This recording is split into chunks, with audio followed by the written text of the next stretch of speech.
Are you feeling spiritually lost, like you've tried everything, YouTube videos, online courses, even meditation apps, but still something is missing? Wondering, is this all there is? The world is loud and chaotic, and your soul is overwhelmed, craving inner peace, but you can't find your way back to yourself. This is exactly why I created the Kriya Yoga Masterclass and my proven soul coaching system to help people just like you. This isn't a video you watch and forget. It's a daily spiritual lifeline that brings you back to your soul. So if you're done feeling lost and you're ready to start transforming, then come join us. This is more than a course. This is your lifeline. Go to KriyaYogaMasterclass.com. Kriya Babaji Namo.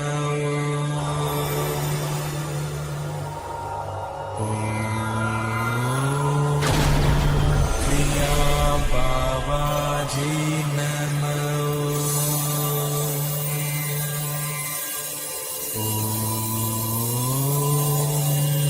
Kriya Babaji Namo.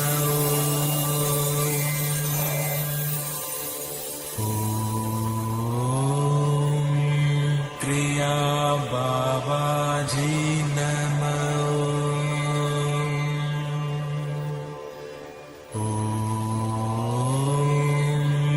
Kriya Babaji Namo.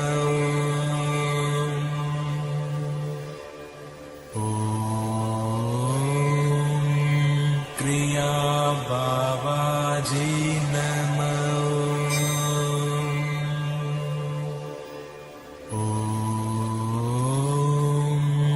Kriya Babaji Namo.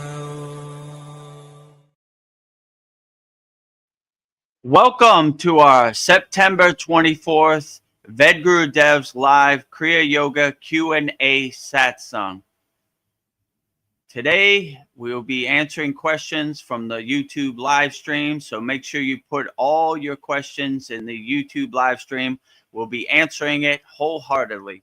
But before we could get started, we have to welcome our honored and very auspicious guests.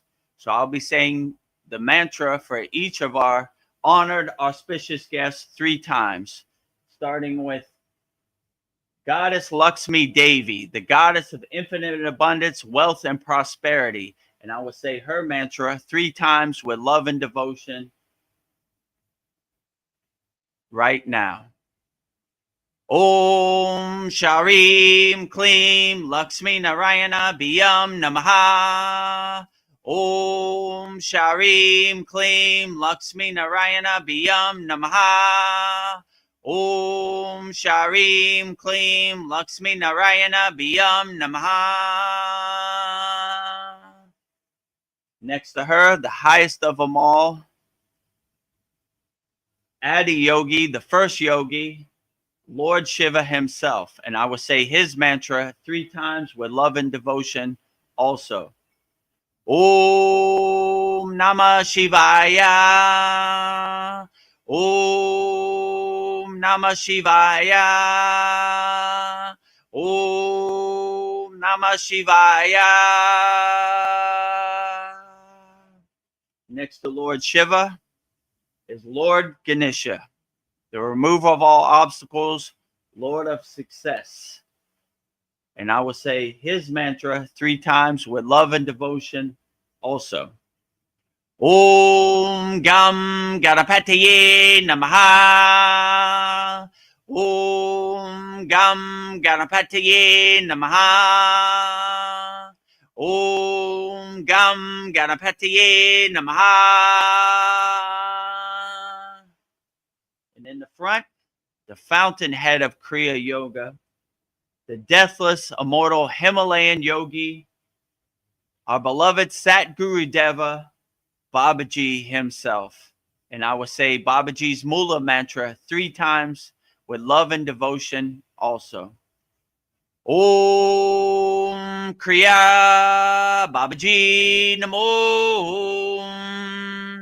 Om Kriya Babaji Namo. Om Kriya Babaji Namo.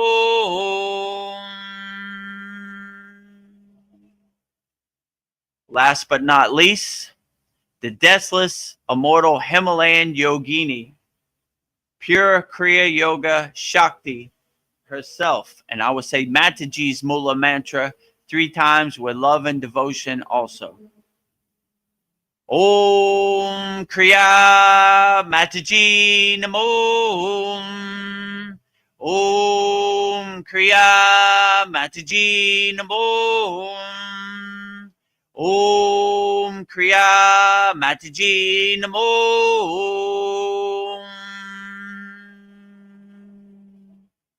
So now that we have welcomed all of our honored, auspicious guests, it's time to start our September 24th Vedagurudev live Kriya Yoga Q&A Satsang here at the Kriya Yoga School. So put all your YouTube comments in the YouTube chat and we'll answer it wholeheartedly as best as we can.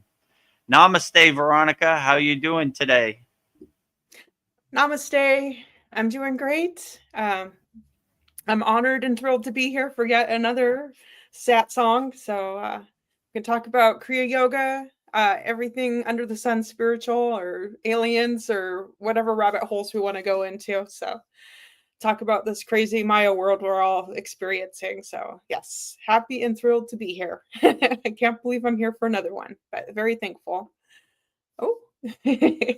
Whatever questions you have, we'll answer it wholeheartedly. No topic off limits. We answer all questions as best as we can. I don't have all the answers, but I'll try to let my soul, my intuition guide me and answer as best as I can. Yes. We have our brother, Fitzguru, God will call you, or AKA Brendan. He Namaste, Fitzguru. Glad to have you here. Yes. Brendan. He says, God bless. God bless you too. You too, Brendan. And our sister Sandy is here. She says, Namaste, beautiful souls. Namaste. Namaste, Sandy. Glad to have you here as always.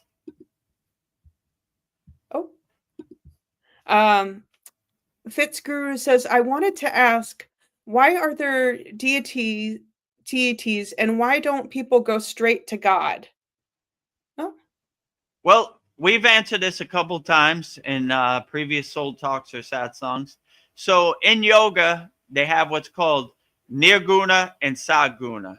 Some people resonate with nirguna, which is formless, right? The sun, they pray to the energy, they pray to the divine light, formless. And some people pray to saguna, which is a picture of Babaji or Mataji or a picture of Jesus or a statue of Jesus. So it really just matters what works the best for you and what's tailor-made and individualized for you. Whatever makes you feel the best, that is the best form to pray to. So it really doesn't matter what other people pray to. It matters what makes you feel the best. So what puts a smile on your face? Me personally, I get a smile on my face when I see Babaji's picture. I resonate with Babaji. But there are some yogis that pray to a formless form of the source or God, which is basically the sun. Some people just do the mantra Om, right? Which is the primordial sound of the universe. So they don't really need to say any deity's name. They enjoy resonating with the divine sound, the supreme sound. They call it nada, right? Which is the divine sound, the nada. They pray to the nada, right? Or they say the mantra just Om, right? So that's very profound. And some people like to say the bija mantras for all for the deity, like Ganesha, right? When you say gum, that's a direct phone number to Ganesha. So when you say gum, you know it's going directly to Ganesha, right? No other deity has the bija gum, right? So it's basically directing and going into detail, right? Instead of saying the phone number 0, you would say 805692, you know, it goes directly to the deity. So some people like to resonate the whole universe, which would basically be, I don't know, 0, right? Or some people like to go in detail, so it goes directly to the source they're praying to. But there's no right or wrong way to pray to any deity, right? If you pray to the divine light, the sun, it's basically going to the source anyway. So if you see God in everywhere and everything, all mantras go to the same place. So I would just do the mantra that makes you feel the best. There's no right or wrong way, no one size fits all. It's basically, if you resonate with saying the mantra Om in a formless form, that's perfectly great. If you want to say Om Namah Shivaya, sending Om straight to Shiva, then that's perfectly great. So there's no right or wrong way. It's just basically what works the best for you and what's tailor-made and individualized for you. So that would be my best suggestion, to pray to any deity, you know? I would just do what makes you feel the best and what uplifts you. That is the best way. So it's not one size fits all. Like what I do, it personally works for me, but it might not personally work for you.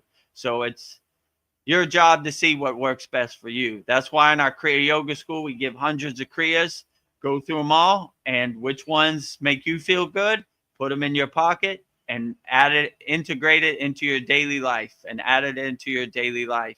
And that would be my best suggestion with any of these practices. People ask me all the time, what's the best pranayama? Whichever one makes you feel the best. I'll give you all the pranayamas. I won't gatekeep any of them. And you choose which one works best for you. What's the best asana?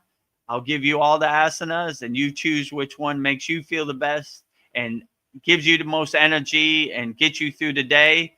And I'll give you all the mantras.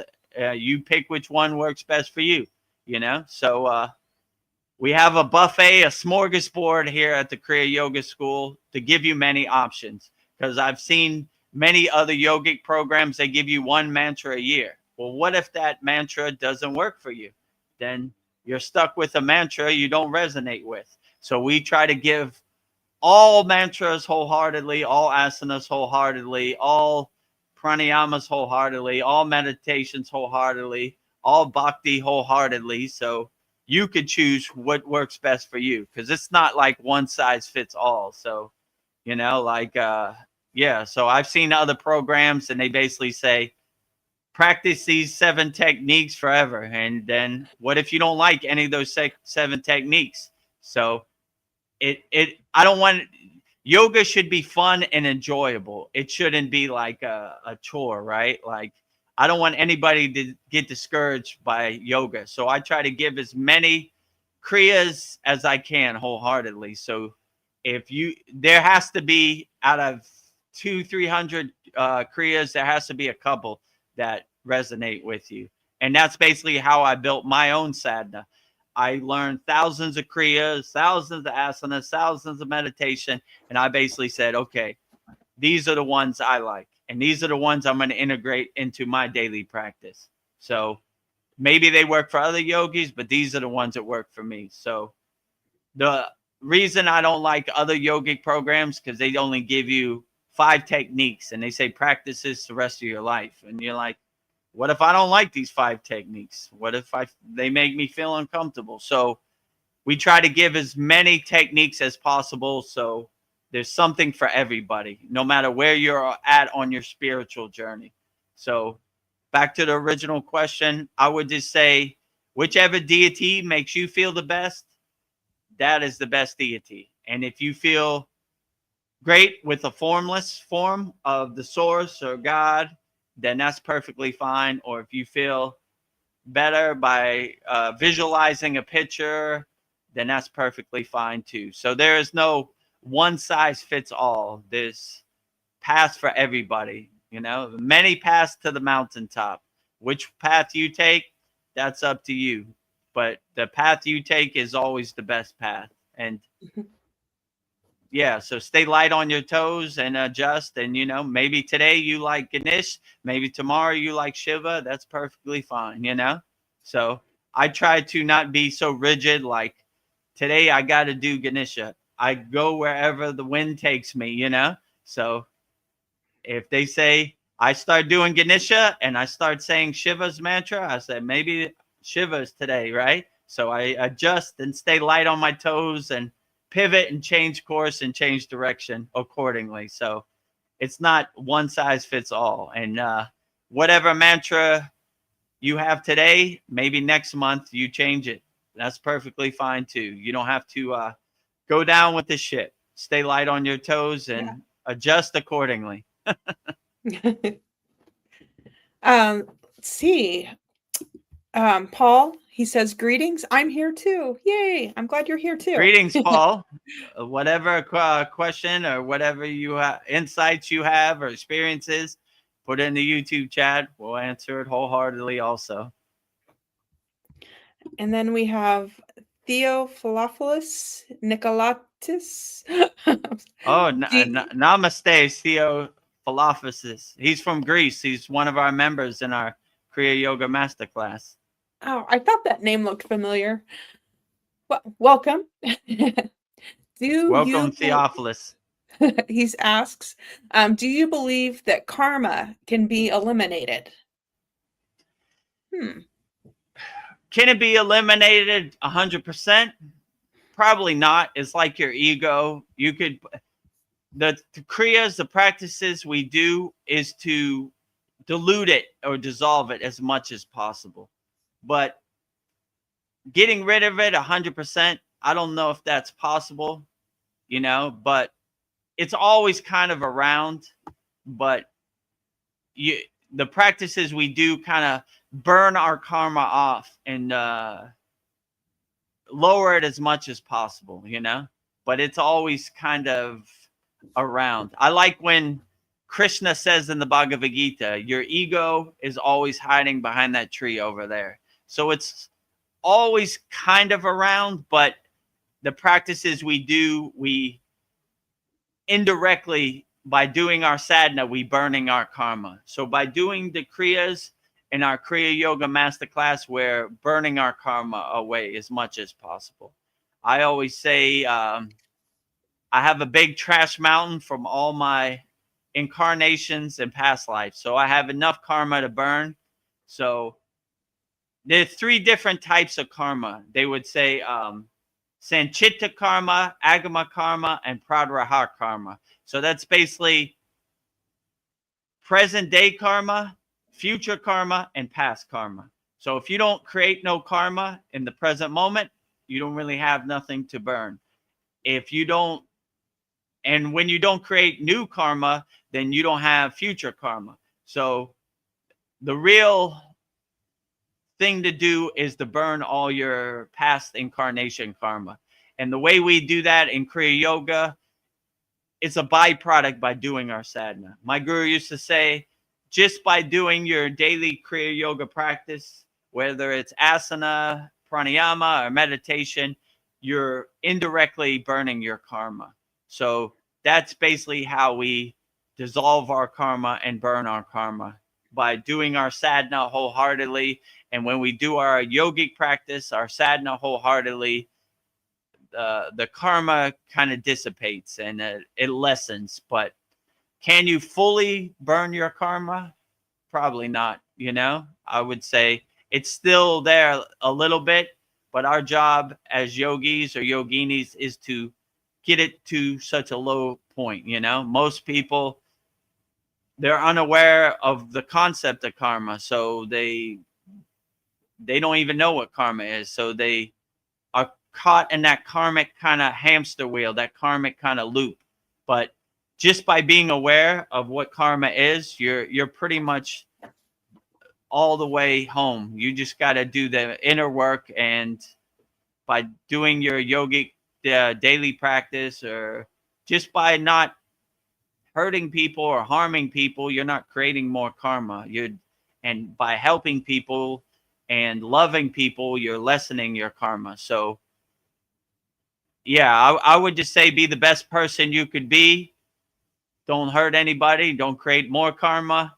You don't have to worry about future karma. And if you don't create any present day karma, then all you have to worry about indirectly is the karma that you created for many other lives. And the way to dissolve that past life karma is to basically, do your yogic practice, help people, love people, and, you can never go wrong with that. So, yeah, I've said before in our satsangs before, I don't really think too much about karma. I do my yogic practice, and it's like a byproduct that it kind of dissolves, and it gives you a better mindset by meditating and doing your breath work that it kind of dissipates the karma indirectly. Well, how we're on karma, I had a couple things I've been thinking about. Like, I just started this new practice where I'll remember all the people that hurt me in some kind of way, or I feel some kind of negativity towards them. And I just send this tidal wave of like loving pink energy to them. And I feel like if whatever I put out into the world comes right back to me. So I just thought, well, why don't I just send all these people that hurt me love? And I just like, it's just like an overwhelming like wave of love I'm just sending them, because like I feel like that's a way to like help karma if I just like forgive them and I just send, maybe they need like a lot of loving energy and maybe that will help them. So I've just been thinking, I don't know, maybe that burns karma too, just like sending love and forgiveness. And I just envision it like just like this really beautiful pink energy coming to them. So I don't know. I feel like it's making my energy lighter just doing that, just kind of letting it go. So that's something I've been doing lately. Yeah, that sounds beautiful. That's a good way to burn your karma or let it go. Just I forgive everybody for everything they've done to me,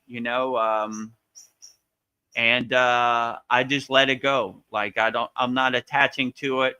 I'm taking all these rocks out of my backpack and throwing them off to the side. They no longer serve me. Like you begin to see like the trauma, the karma you carry around doesn't really serve you. It's like water under the bridge, like why do you need to carry these rocks on your back anymore, right? It happened. Okay, I'm letting it go, I'm not going to attach to the trauma it served me at the time. Today is the new day, and there's no trauma around, so why should I even think about something that's already passed, or clouds passing in the sky? So yeah, I agree with you. When you project unconditional love out into the world, you can never go wrong, right? So I saw that Jesus said, "Forgive them, for they know not what Yeah. they do." Yeah. They don't know what they do. They're deluded. They're attached to the Maya world. They think hurting people is the way. They think violence is the way. Forgive them. They're deluded. They don't know what they're doing. They're lost in the sauce, So forgive them, They're attached to some narrative. They have an emotional reaction. They're activated. Who knows, right? Forgive them for what they do, So if you forgive Yeah. people and love people unconditionally, I don't see how you could ever go wrong.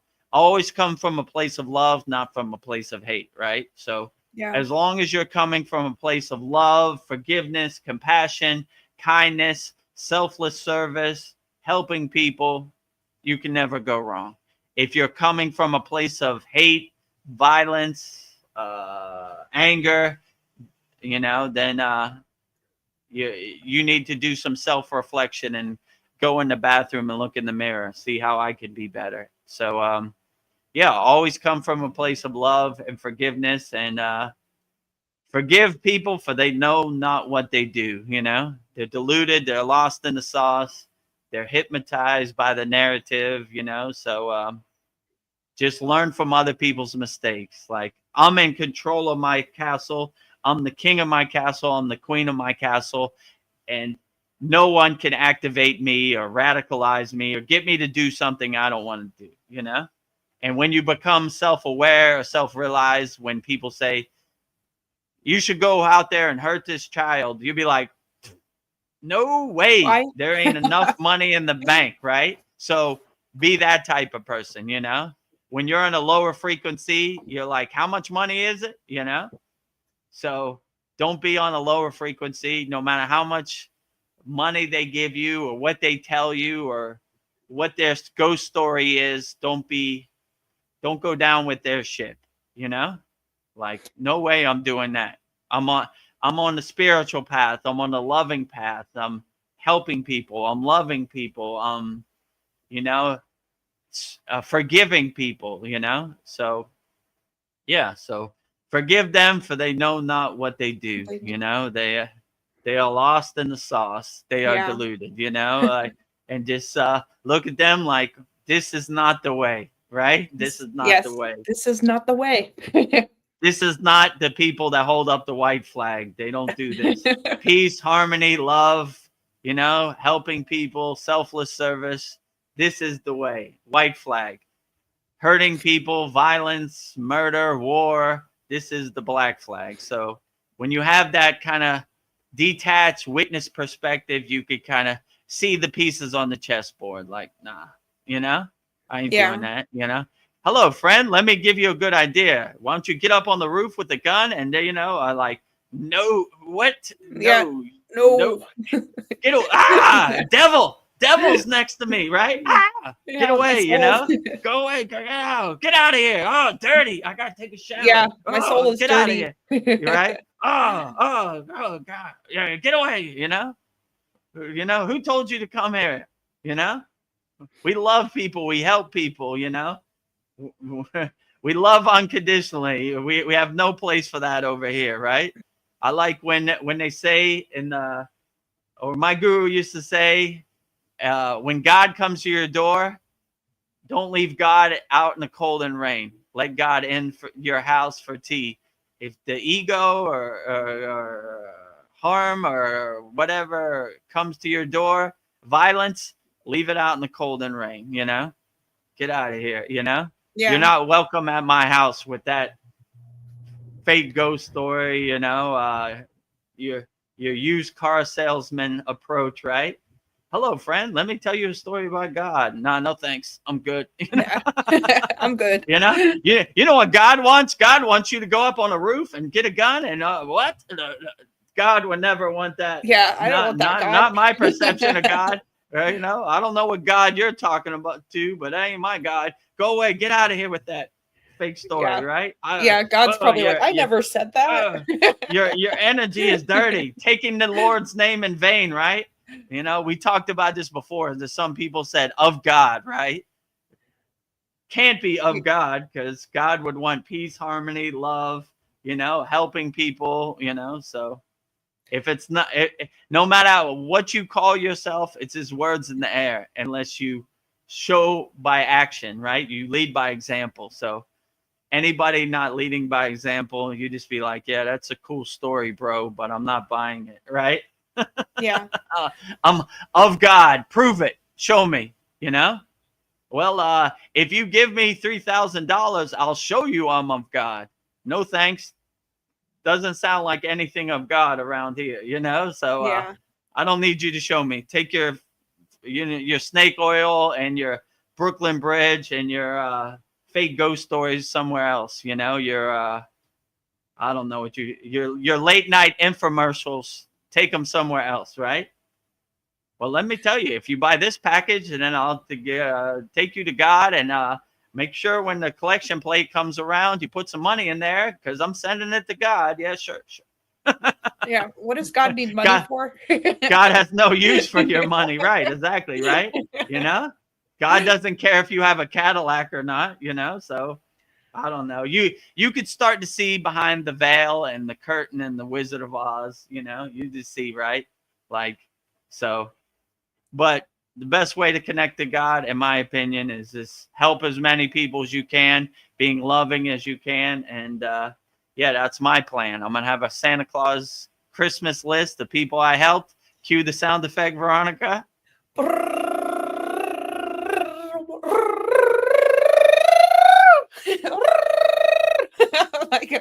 So, so, so when I get to the pearly gates or Babaji's Yagnifier, yeah, I'm sure they're not going to say how much money you had in the bank or what kind of car you drive or how big your house was. They're going to be like, how many people did you help, Vedagurudev? And I said, this many, Santa Claus list, you know?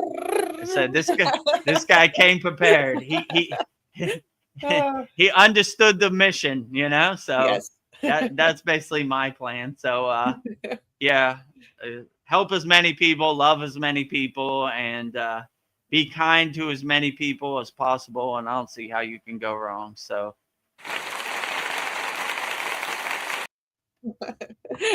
Be good. yeah, be Also, good. Like people don't think that karma works because they don't see bad people getting their due for all their bad deeds. But maybe people do get their repercussions in the next life, or we don't see what's happening behind the scenes. But I feel like we want to see these bad guys go down. It's like we want, like, karma doesn't exist unless we see the bad people getting their due. But I just think that, I don't know, karma, we don't have to see it to know that it's working. Do you have any other thoughts about karma, in your opinion, about how it works? Yeah, well, I would just say, in my opinion, how karma works, just be the best person you could be in the present moment. And what other people do, that's between them and their karma, right? There are many stories about many yogis who, there were people who were dying and the person died and they said, why didn't you help?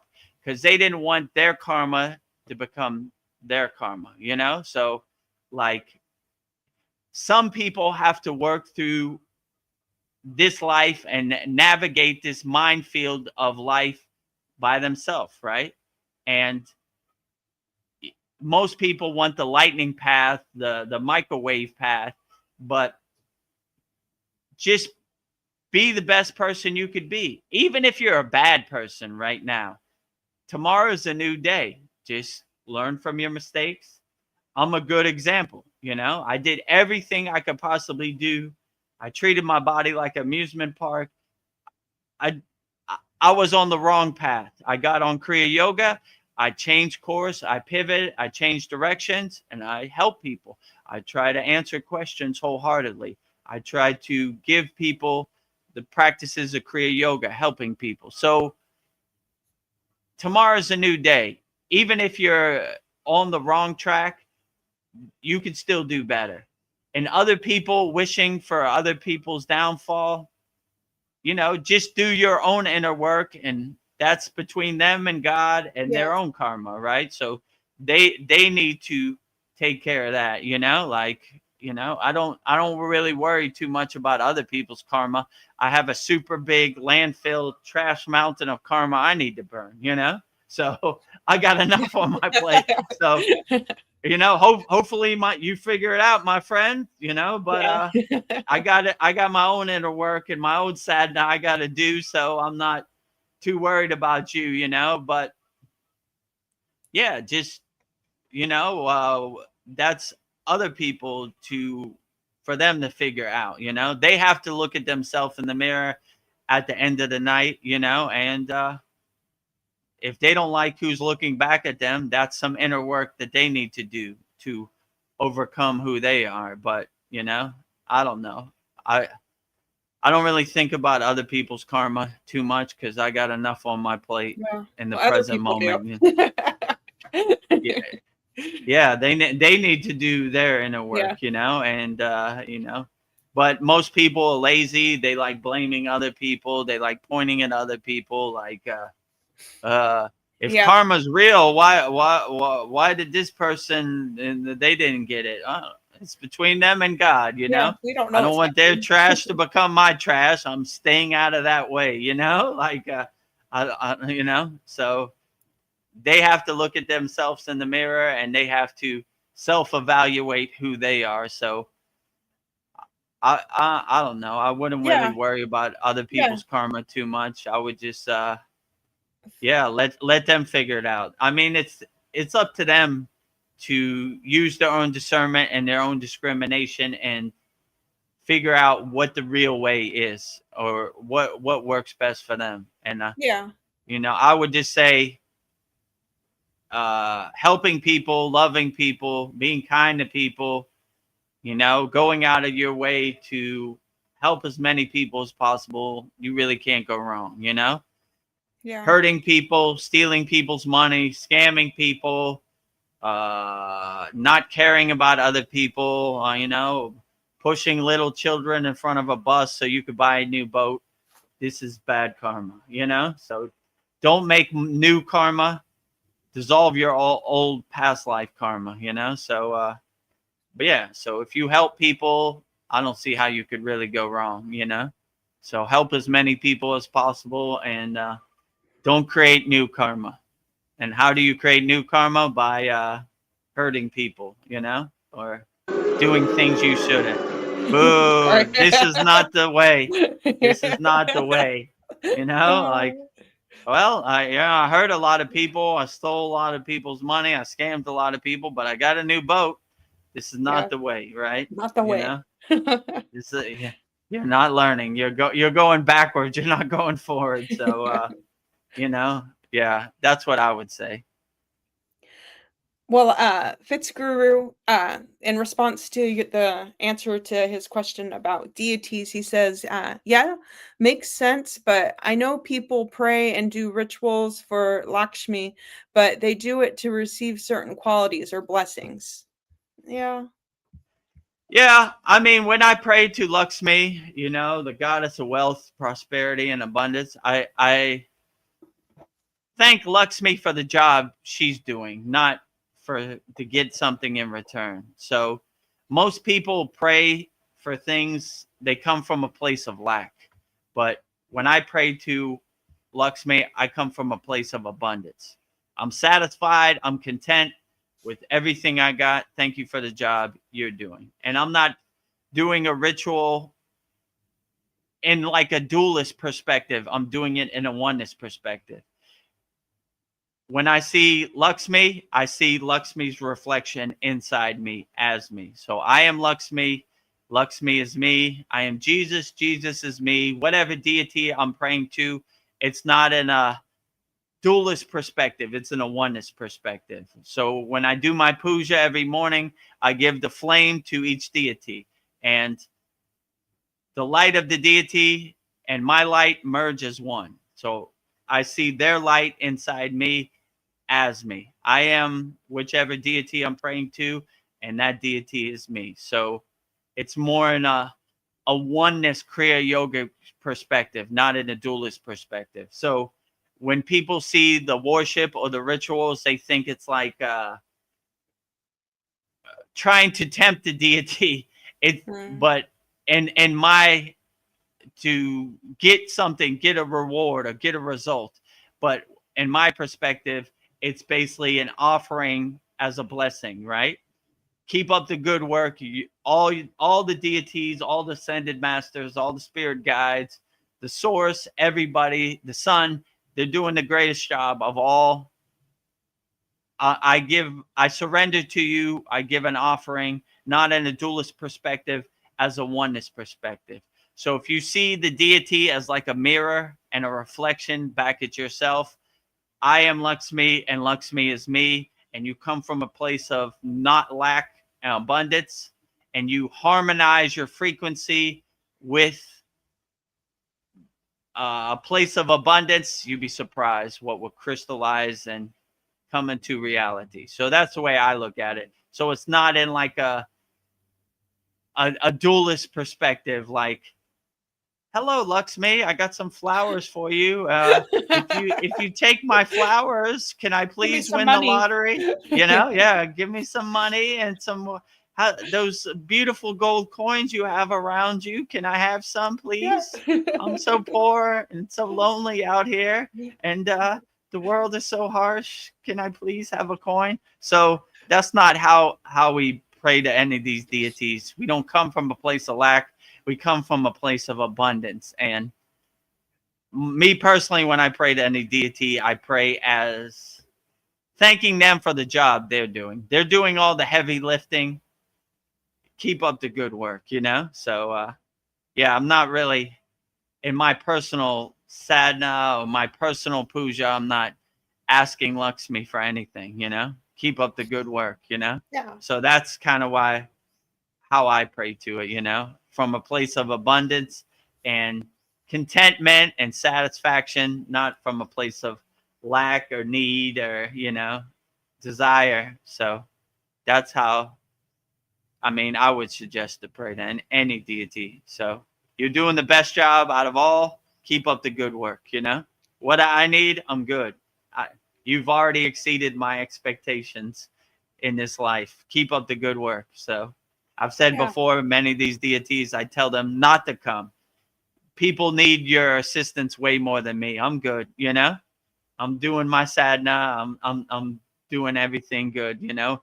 Babaji, help the world, you know? No need to come, you know? No need to come here, you know? It almost becomes an ego play. If you're real, show yourself, you know? Like, no need for any of that, you know? Yeah. I feel you inside me as me, and that's perfectly fine, you know? Well, Fitzguru says, okay, thanks. And Fitzguru also says, I should be in class in soon. Great to hear. Yeah. Oh, yeah, that's another thing. Brendan, I got your email, and yeah, I've been meaning to get back to you. We've just been kind of busy over here. And yeah, whenever you're ready at your own time, your family here at the Kriya Yoga School, and whenever you want to join the Kriya Yoga Masterclass, you're more than welcome. We open you with loving, unconditional arms. So you're always welcome, and we would love to have you back in our Kriya Yoga Masterclass whenever you're ready. But at your own pace and your own timing, we're here whenever you're ready. But we love you, Brendan, and hope to see you soon, right? Yes, we love your energy and keep your questions coming, and no questions off limits. So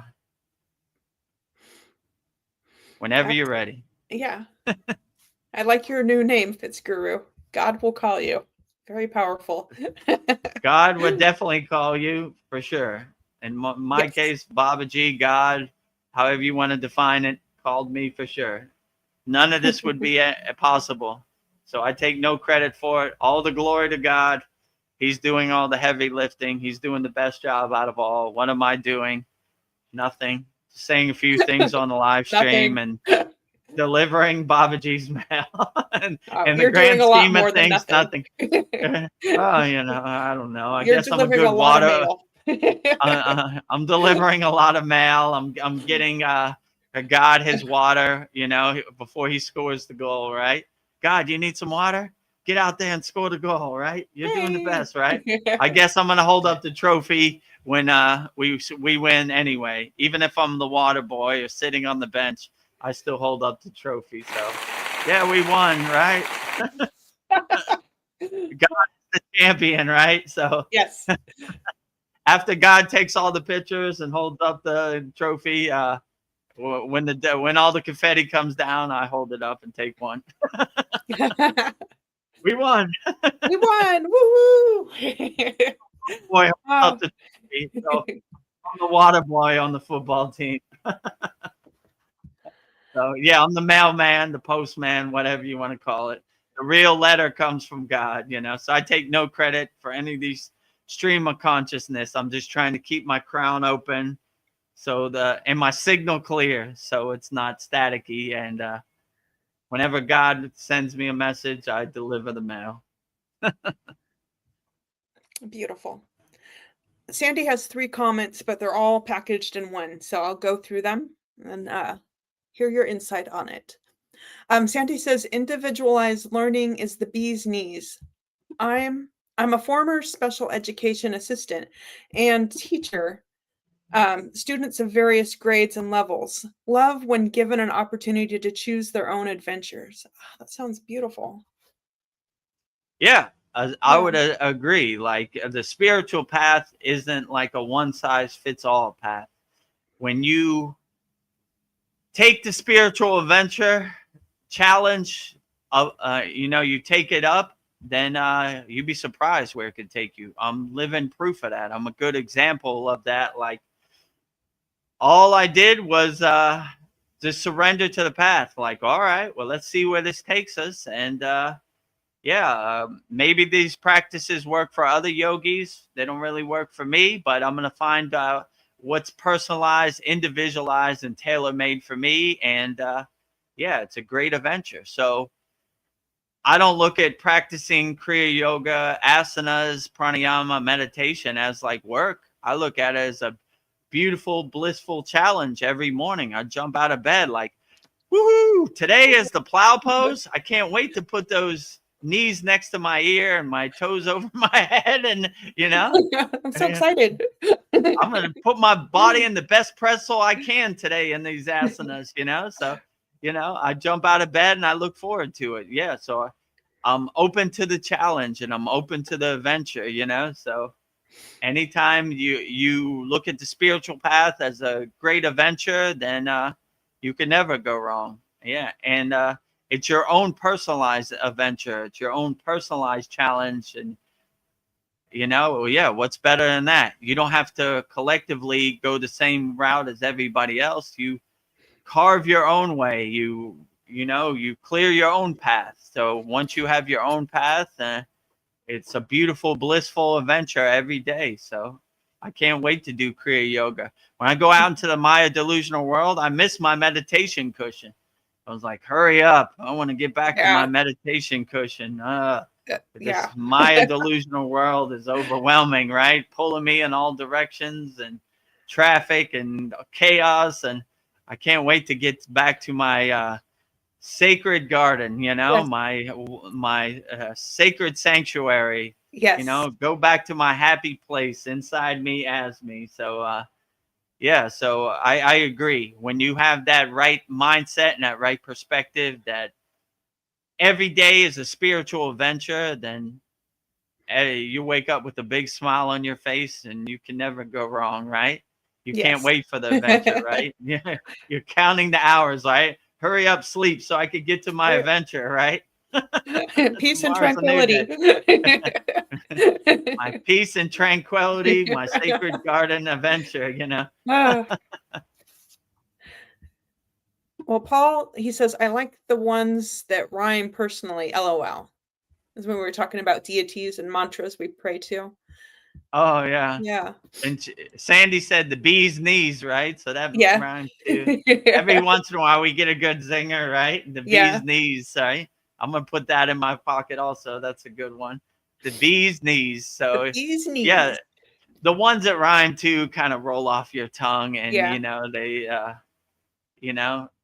like they I love, have a good cadence and a good rhythm. Yeah, I love like Om Namah Shivaya. That one I could do over and over again. Yeah, that's just short and sweet, right? And Yeah. it just goes straight to the source, like Yeah. Om Namah Shivaya, right? Yeah. That's perfect. And Sandy says, some can apply with our inner and spiritual work. Yeah. Yeah, absolutely, right? If you integrate your inner spiritual work, and then they definitely apply. So I would definitely say, let your soul be your North Star and your guide you, and I don't see how you could go wrong. So yeah, do your inner work, and it'll guide you and carry you. So Yeah. this is one of the most profound things I found on the spiritual path. In the beginning, I kept getting in my way, but now I just let it lead me. Wherever it takes me, that's where it takes me. So on these satsangs or soul talks, I don't have no script. I don't have no bulletin points. I just open the crown of my head, let the pillar of light hit the crown of my head, and the stream of consciousness takes care of itself. I don't Yeah. take no credit for any of these words that are coming out my mouth. It's give all the glory to God, Babaji, whichever you feel best. So I take no credit for it. So I never know where the path is going to lead me. I just get out my own way and enjoy the challenge, enjoy the adventure, wherever it takes me, and then never disappoints. So I always wake up with a big smile on my face. How's Babaji going to surprise me today? And he never disappoints. There's always some surprises. Like, how are we going to surprise me today? Make it a good one. Oh, Paul, he says, I'm too lazy to download the PDF. I just learned by listening and repetition. Well, sometimes that's Yeah, the I best way. mean, the PDF and our Kriya Yoga Masterclass. So for those people that don't know, we have a 2-hour video of each class, which is every Saturday at 11 a.m. Eastern Standard Time. Most of our classes about 2.5 hours. And in our classroom, if you want it in a text form, you could download the PDF, which basically in a text form explains every technique in detail and what we covered in each class. So some people like the structured form of the text form. Some people, Paul, just like to watch the class. Each way is perfectly fine, you know? So, yeah, if you don't download the PDF, it's perfectly fine, Paul. You don't have to. It's there if you need it, right? Or if you want to refer back to it. So, yeah. So, but yeah, some people like the PDF. So, something for everybody, right? If you want it in the text form, you can download the PDF. If you want to watch the 2.5 hour class, you can watch the 2.5 hour class. Or you could watch a 2.5 hour class and download the PDF. Which way works best for you? We have options for all of our Kriya Yoga Masterclass members. Sandy says that I do something similar, Veronica. I send them healing, peace, and love from afar. Yeah, when I was talking about sending pink, loving energy to Yeah, them. yeah, Yeah. absolutely. Radiate, be a nuclear power plant of unconditional love, helping, healing.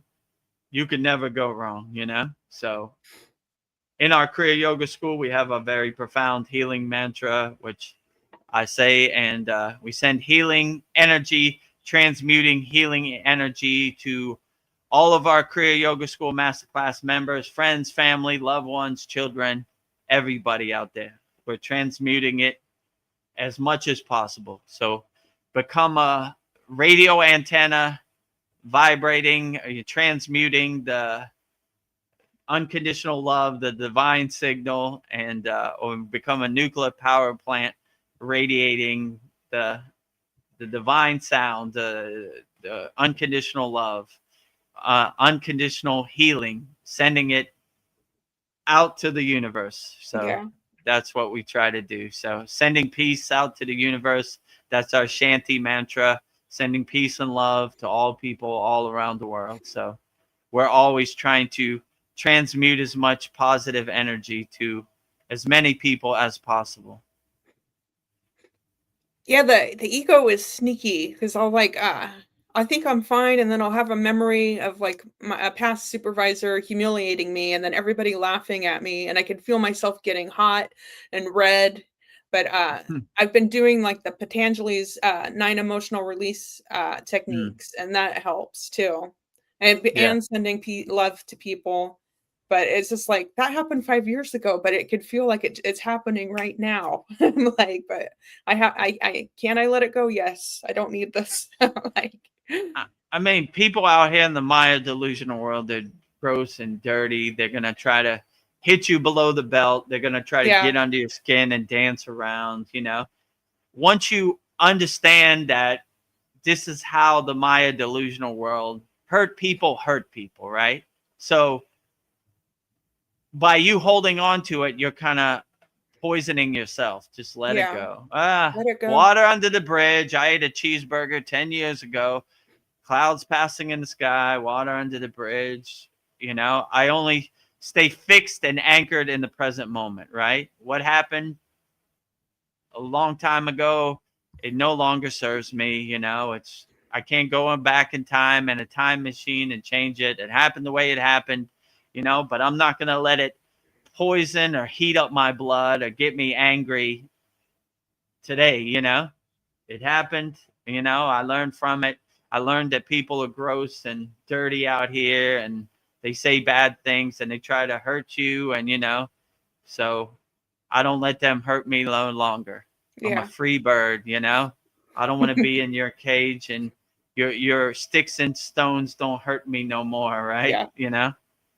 Go ahead, go away with your Yes. bad words, you know. Yeah. Can I let this go now? Heck yes, I can. I do not need you. Ugh. No longer serves me in the present moment. Bye bye. Swaha, goodbye, right? Wow. The Or goodbye, you know, it no longer I hurts me. I let it go, right? I yeah. no longer need to carry these rocks in my backpack no more, you know. I'll travel light, my friend, with, you know, I'm a Kriya yogi, I'm a Kriya yogini, right? I have the tools, I have the awareness that these lower frequency emotions or reactions no longer serve me, you know? So, yeah, that's what Yeah. I would say. Yeah. And so we like to say bye, Felicia. Bye, Yeah. Felicia. Swaha. Up and Swaha. smoke, you Keep know? walking. See you later. ABCU, you know? ABCU. Well, Fitzguru says, bless everybody. Bless everybody. What a beautiful thought. Blessings to you, Fitzguru, too. Blessings to the whole universe, you know? Shanti, peace to the whole universe. People worldwide, universe wide, wherever you're at, peace and unconditional love to people all everywhere, wherever you're at.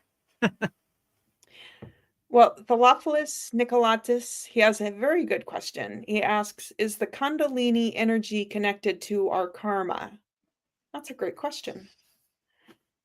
Yeah, that's a good question too. So how the Kundalini is connected to your karma is that karma creates the blockages that close the chakras, right? So for the Kundalini to rise, you need to open the flower that is closed and let it blossom, right? So you kind of need to clear all the blockages. So clearing the karma would be part of that practice, clearing out the blockages, right? So if you're holding on to karma or blockages in your chakras, then your kundalini can't rise. So once you say the bija mantras, which we have in our school, you awaken the sleeping serpent. So the kundalini, the sleeping serpent, sleeps dormant in your root chakra, right?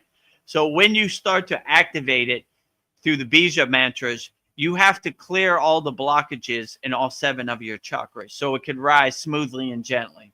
So if you still have blockages or karma that you need to exhaust, and let's say the root chakra, right? It's not going to be able to uncoil or rise, right? So the first practice you need to do is unblock and clear the karma, which Theophilus is a member in our Kriya Yoga Masterclass. This is in our, what is this? This is in our mantra classroom, and this is in our advanced classroom. I'll send you the link in the school DM. So by saying these bija mantras, you're basically clearing out all the karma and the blockages in all 7 of your chakras. So once you have done the inner work and cleared all the karma and all the blockages, then your flower, right? Like let's say your root chakra, the 4-petaled red flower opens up, right? And then your kundalini can pierce that. Then you go to your sacral chakra, the 6 orange petal flower. Then you open that, and then it could pierce that. So to rise your kundalini slowly and gently, you have to clear all the blockages and the karma so your kundalini can rise. So it's basically you do a process of unblocking your 7 chakras.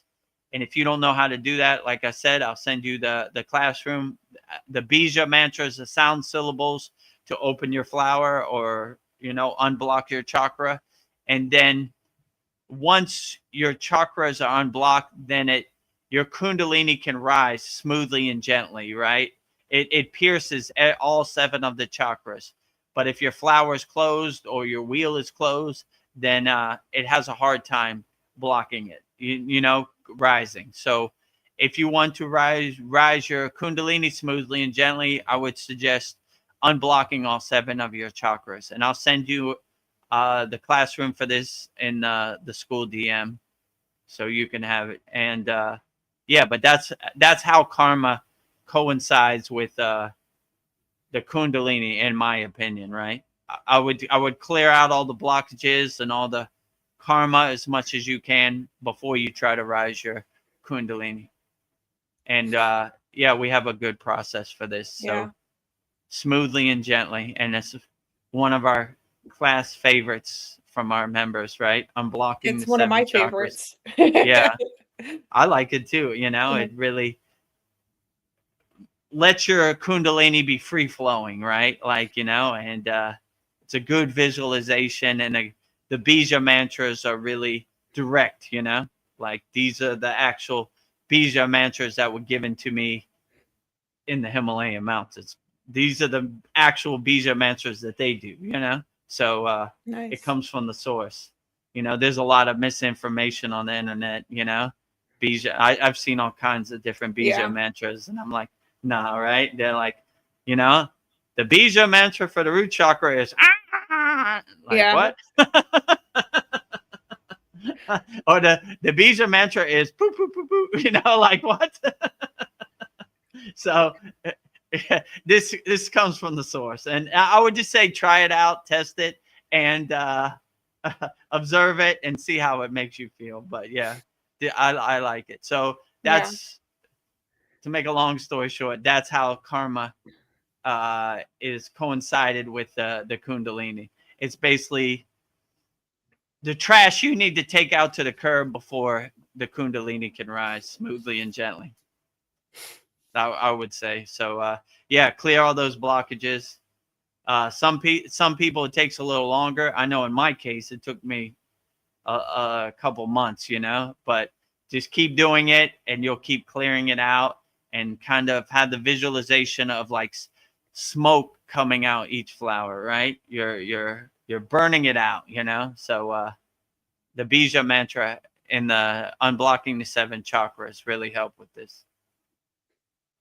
Yeah, it's nice to do every day. So yeah, I do it every day too.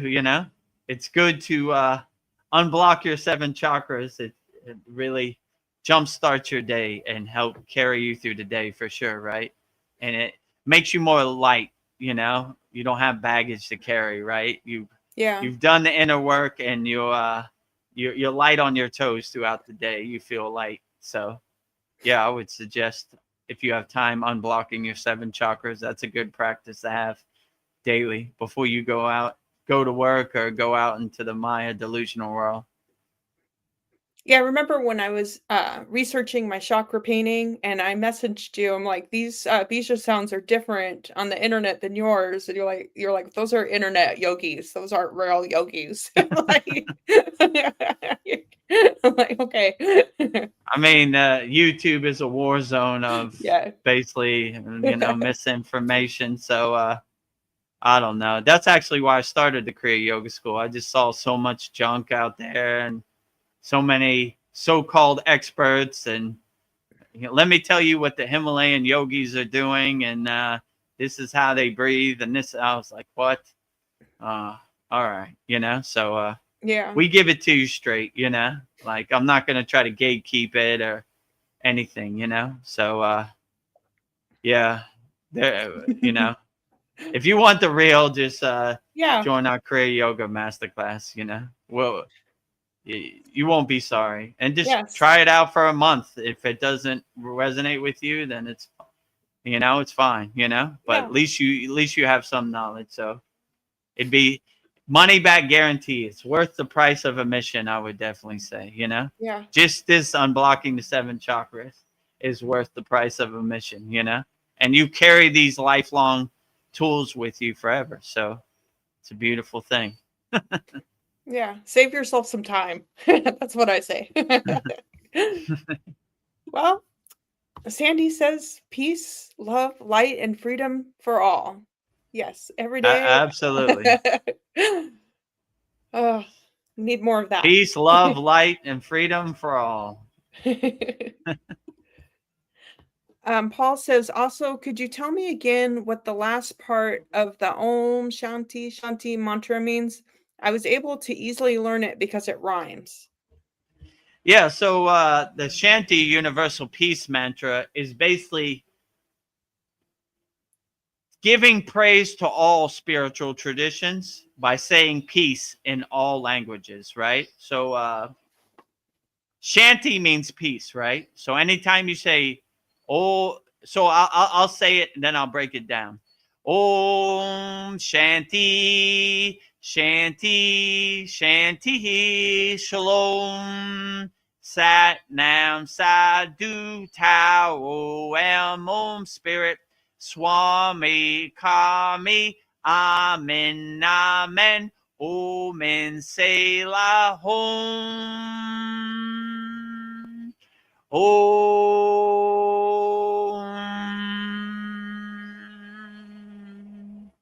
So basically, it's saying peace in all different languages. So peace to all people all around the world. Whatever your spiritual tradition is, it's basically saying peace in that. So yeah, so and home is basically a yogic way to seal it, right? Like seal it with love, right? So we're wrapping it up. We're sending peace to all people, whatever spiritual practice you have or whatever language you speak. We're trying to say peace in your language and sending peace out to the world. So that's why they call it the universal peace language. So it's basically saying peace in every language, you know? So like whatever language you speak, hopefully it covers that base, you know? And then we seal it with home, and then Om, we're basically sending it out to the universe. So peace to everybody, wherever you're at. We're trying to send peace your way. So that's why we call it the universal peace universal peace mantra, you know? And Shanti means peace. So when you say Om Shanti, Shanti, Shanti 3 times, it basically means Om peace, right? We're sending peace your way, right? Peace to you, my friend, wherever you're at. We're transmuting peace to you. So that's basically what it means. So, Well, my next question for you is from Theophilus Nicolatus. He says, do you believe that we choose our lives before our incarnation? I wondered that too. yeah, well, could be, right? There are some people say you say a soul contract to come to this 3D physical Maya delusional world. Could be. I mean, I can't say anything for sure, you know, but in my intuition and my best guess, yeah, maybe, you know. But right now I feel like I bit off more than I could chew, you know? Like I set the bar too high for myself, you know? I mean, I know people say you got to come to this 3D realm to learn lessons. So it's like a school for your soul, right? Because if you're on the astral plane or heaven, whatever you want to call it, you don't learn lessons. You're just sitting on a cloud eating grapes or whatever they say. But to come here, you really learn. But now that I'm here, I'm kind of like, I set the bar too high for myself, Yes. you know? Like, I don't know, you know? I know maybe I was bored on the 3D realm, but I want to go home, you know? I've seen too much. It's Yes. too ugly and gross down here for me, right? You know? Yeah. I don't like people hurting other people or violence or war or especially children. That's the grossest thing of all, you know? So I just wish people could live in peace and harmony and love and there was no violence. So yeah, I guess. I mean, I can't say for sure because you get a cool memory wipe when you come back here. So you're trying to Cool. put the pieces of the puzzle back, right? Like, did that happen?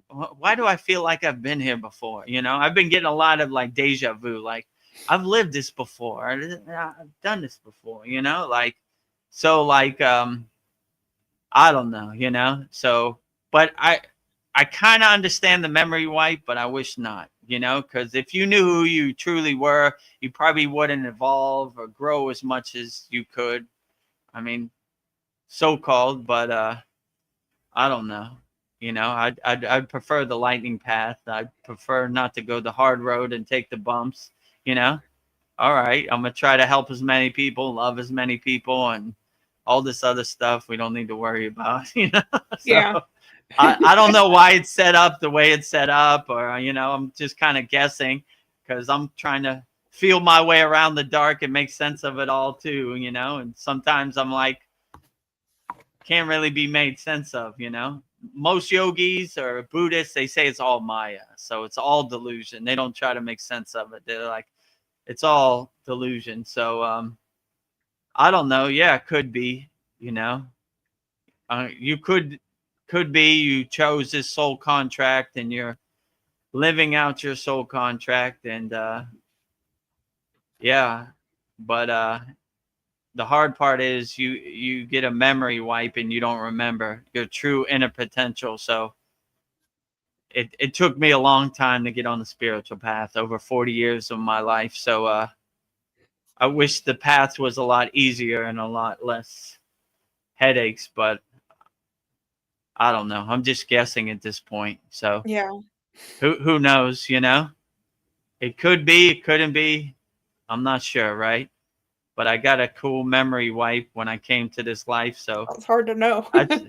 it's hard to know, right? They deleted all that out, so it wouldn't hinder my spiritual evolution or my growth. But that's why I always like when you see babies, they're always like in outer space, like, how did I get here? What Yeah. happened? You know? I was sitting on a cloud, now I'm here. I think I made a mistake. You know? Oh, what do I do now? How do what happens next? You know, this type of stuff. So that's how I feel. Like, I don't know where I'm going or where I'm heading, but I'm just trying to let my soul be my North Star and guide me, you know? But I do feel like a baby, and I do resonate. Like, did I sign up for this? What is karma? How do I overcome it? Is it, what number incarnation is this? You know, Dear who God. really, you know, like, I'm like a baby looking in the sky, like, I don't know what's going on here. How'd I get here? Well, Sandy sends us clapping emojis. So Cue the clapping sound effect.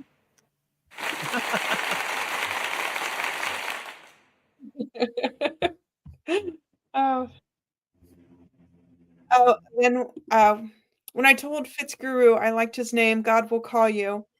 He says that he's calling us every minute. I know. I got the call. Yeah, God is calling you every second, every minute, every hour, every day. You know, God is calling, you know. I always like to say, Babaji, or my perception of God, or my spark of God, is 2 years ahead of me. I'm just trying to catch up. So he's always calling. He always knows the plan. He always has the path cleared. I'm just trying to feel my way around the dark. God, I know you're calling. What are you saying? So these practices we do in Kriya Yoga is basically to clear the God signal, right? So we don't have static on our TV screen or our radio antenna. So we can hear the message, right? In the beginning, my radio signal was staticky, right? Like, what are you saying? I could kind of hear a little word, you know? Now I'm like, you know, open the gates of my crown, the pillar of light hits my crown. Okay, yeah. I can hear it a lot clearer than when I first got on the path. So yeah. Yeah, What Brendan what Fitzguru says is true, right? God is always calling. I'm just trying to catch up to God. He's 2 years ahead of me. I'm like a little dog behind. What'd you say, Baba G? What'd you say? Yeah. Okay. Yeah. Oh, Well, I Fitzguru hear a says, plane. yeah, I Can heard you a hear plane that come plane? by. Yeah. Yeah. Uh-oh. Maybe It's coming. God is calling me now. The war is coming to Vedagurudev. I hope not. I always say if you look up in the sky and you just don't see any planes, then it's a cool ghost story. Today Yeah. I look up in the sky, I see a plane. Maybe the ghost story has come to me. Yeah. This is affecting my reality. Or maybe it's a plane passing in the sky. Yeah. All right, well, goodbye. Today is not the day. Yeah. Fitzguru says we just have to listen. Yeah, we just have to listen. Yeah, you just have to listen, right? You got to clear out your signal, and you listen when God sends you a message. Like I said, my door is always open.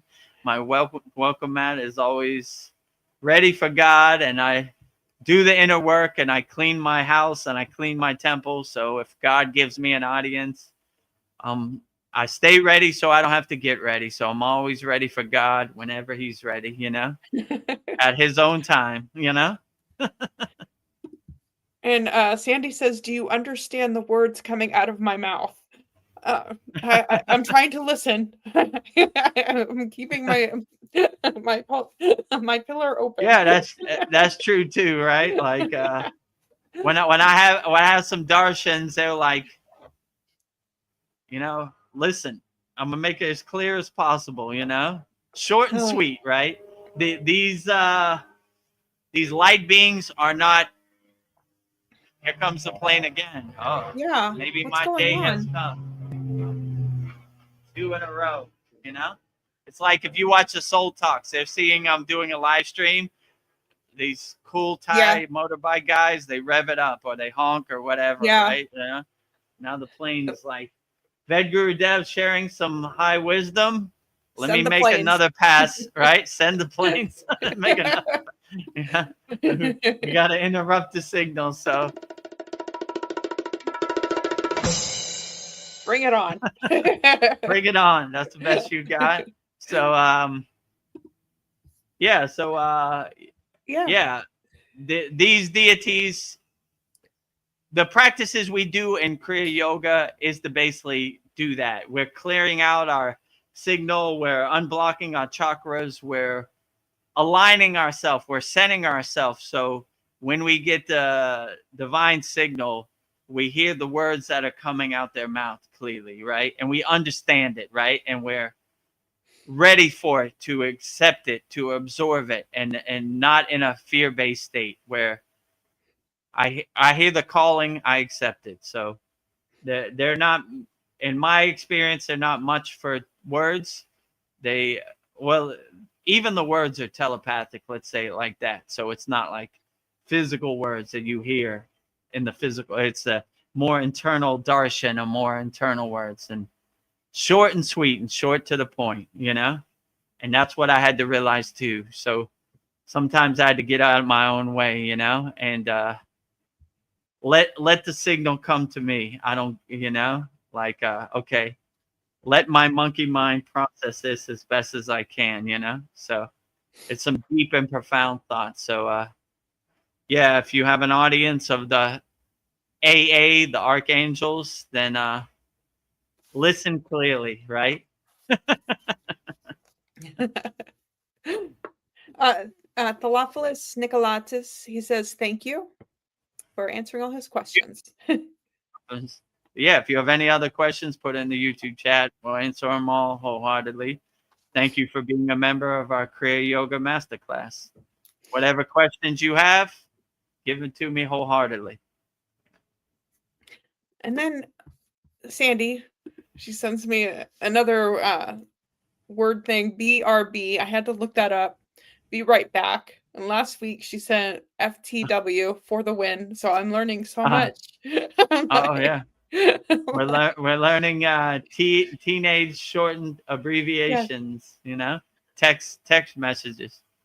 What was that one? BRB. Be right BRB. back. Okay. Yeah. I get it. Well, I hope you're back Last soon. week was FTW for the win, Yeah. right? Yes. Okay. I'm learning something new every day, right? Me too. Well, that's all of the comments. So,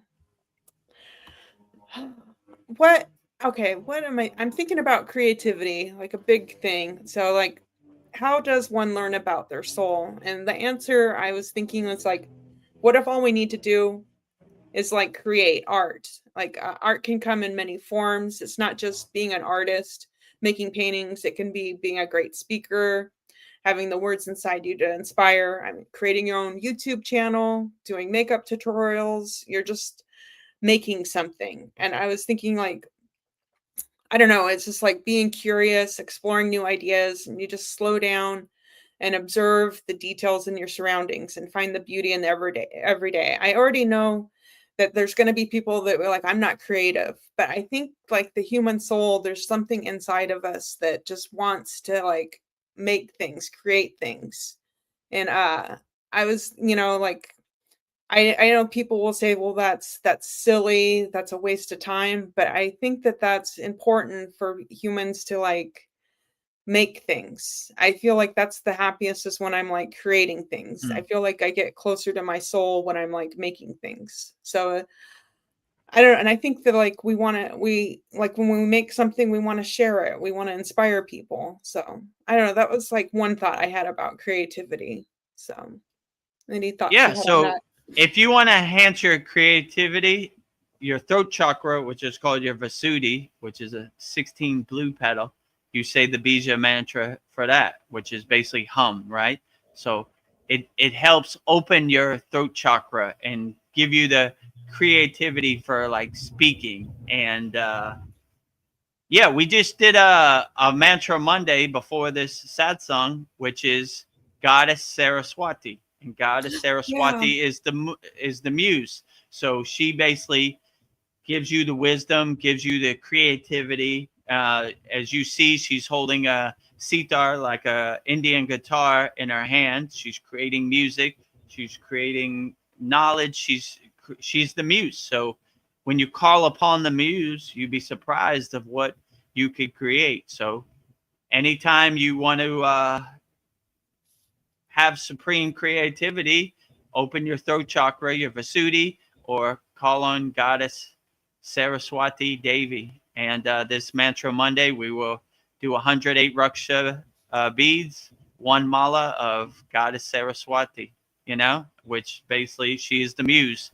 She is the creativity. She is the music. She is the art, She helps you, guide you in creativity. So if you need help, you have some blockages, call on Goddess Saraswati Devi. And this Monday, we'll world premiere it, Mantra Yes. Monday. And if you want, I'll say it for you. Or you could follow along with me 108 times, one mala. So, yeah. If you need some assistance, you have some blockages in your creativity, call on Goddess Saraswati. Open your throat Yeah. chakra and just let it flow. Like most people think they have to create to get something, right? Monetary, right? I just like creating just to create. It feels Yeah. good to help people. I don't get no money off these live streams, but that's not the point. I'm helping people. I'm creating. I'm giving a platform where people, like-minded yogis, can express their thoughts and experiences and ask their questions. So it feels good to create. Like I don't feel like Yeah. it's a job. It like kind of sets your soul free, lets your soul shine and become your North Star and guide you. You'd be surprised when you get out your own way and let your soul be your North Star. Your inner potential is unlimited. You can do anything you want. So yeah, create as much as possible, and don't try to look for any expectations or rewards. Just do it just to do it. And let your soul shine and let it be free and be as creative as possible. So yeah, I suggest everybody to be as creative as possible and you know some people say like, why like, let's say in your case, Veronica, why should you create artwork when AI can do it better in 2 seconds?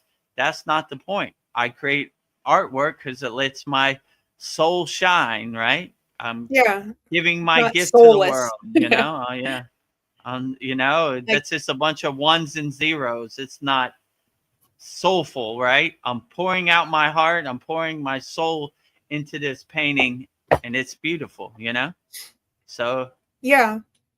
And, you know, like yeah, maybe the thing you're making is like exactly the thing that somebody needs. You don't, true. yeah, This week, yeah. all 6 of our Kriya Yoga School certificates I'm putting into a frame. Oh, And I was like, nice. whoa, this is super inspiring, right?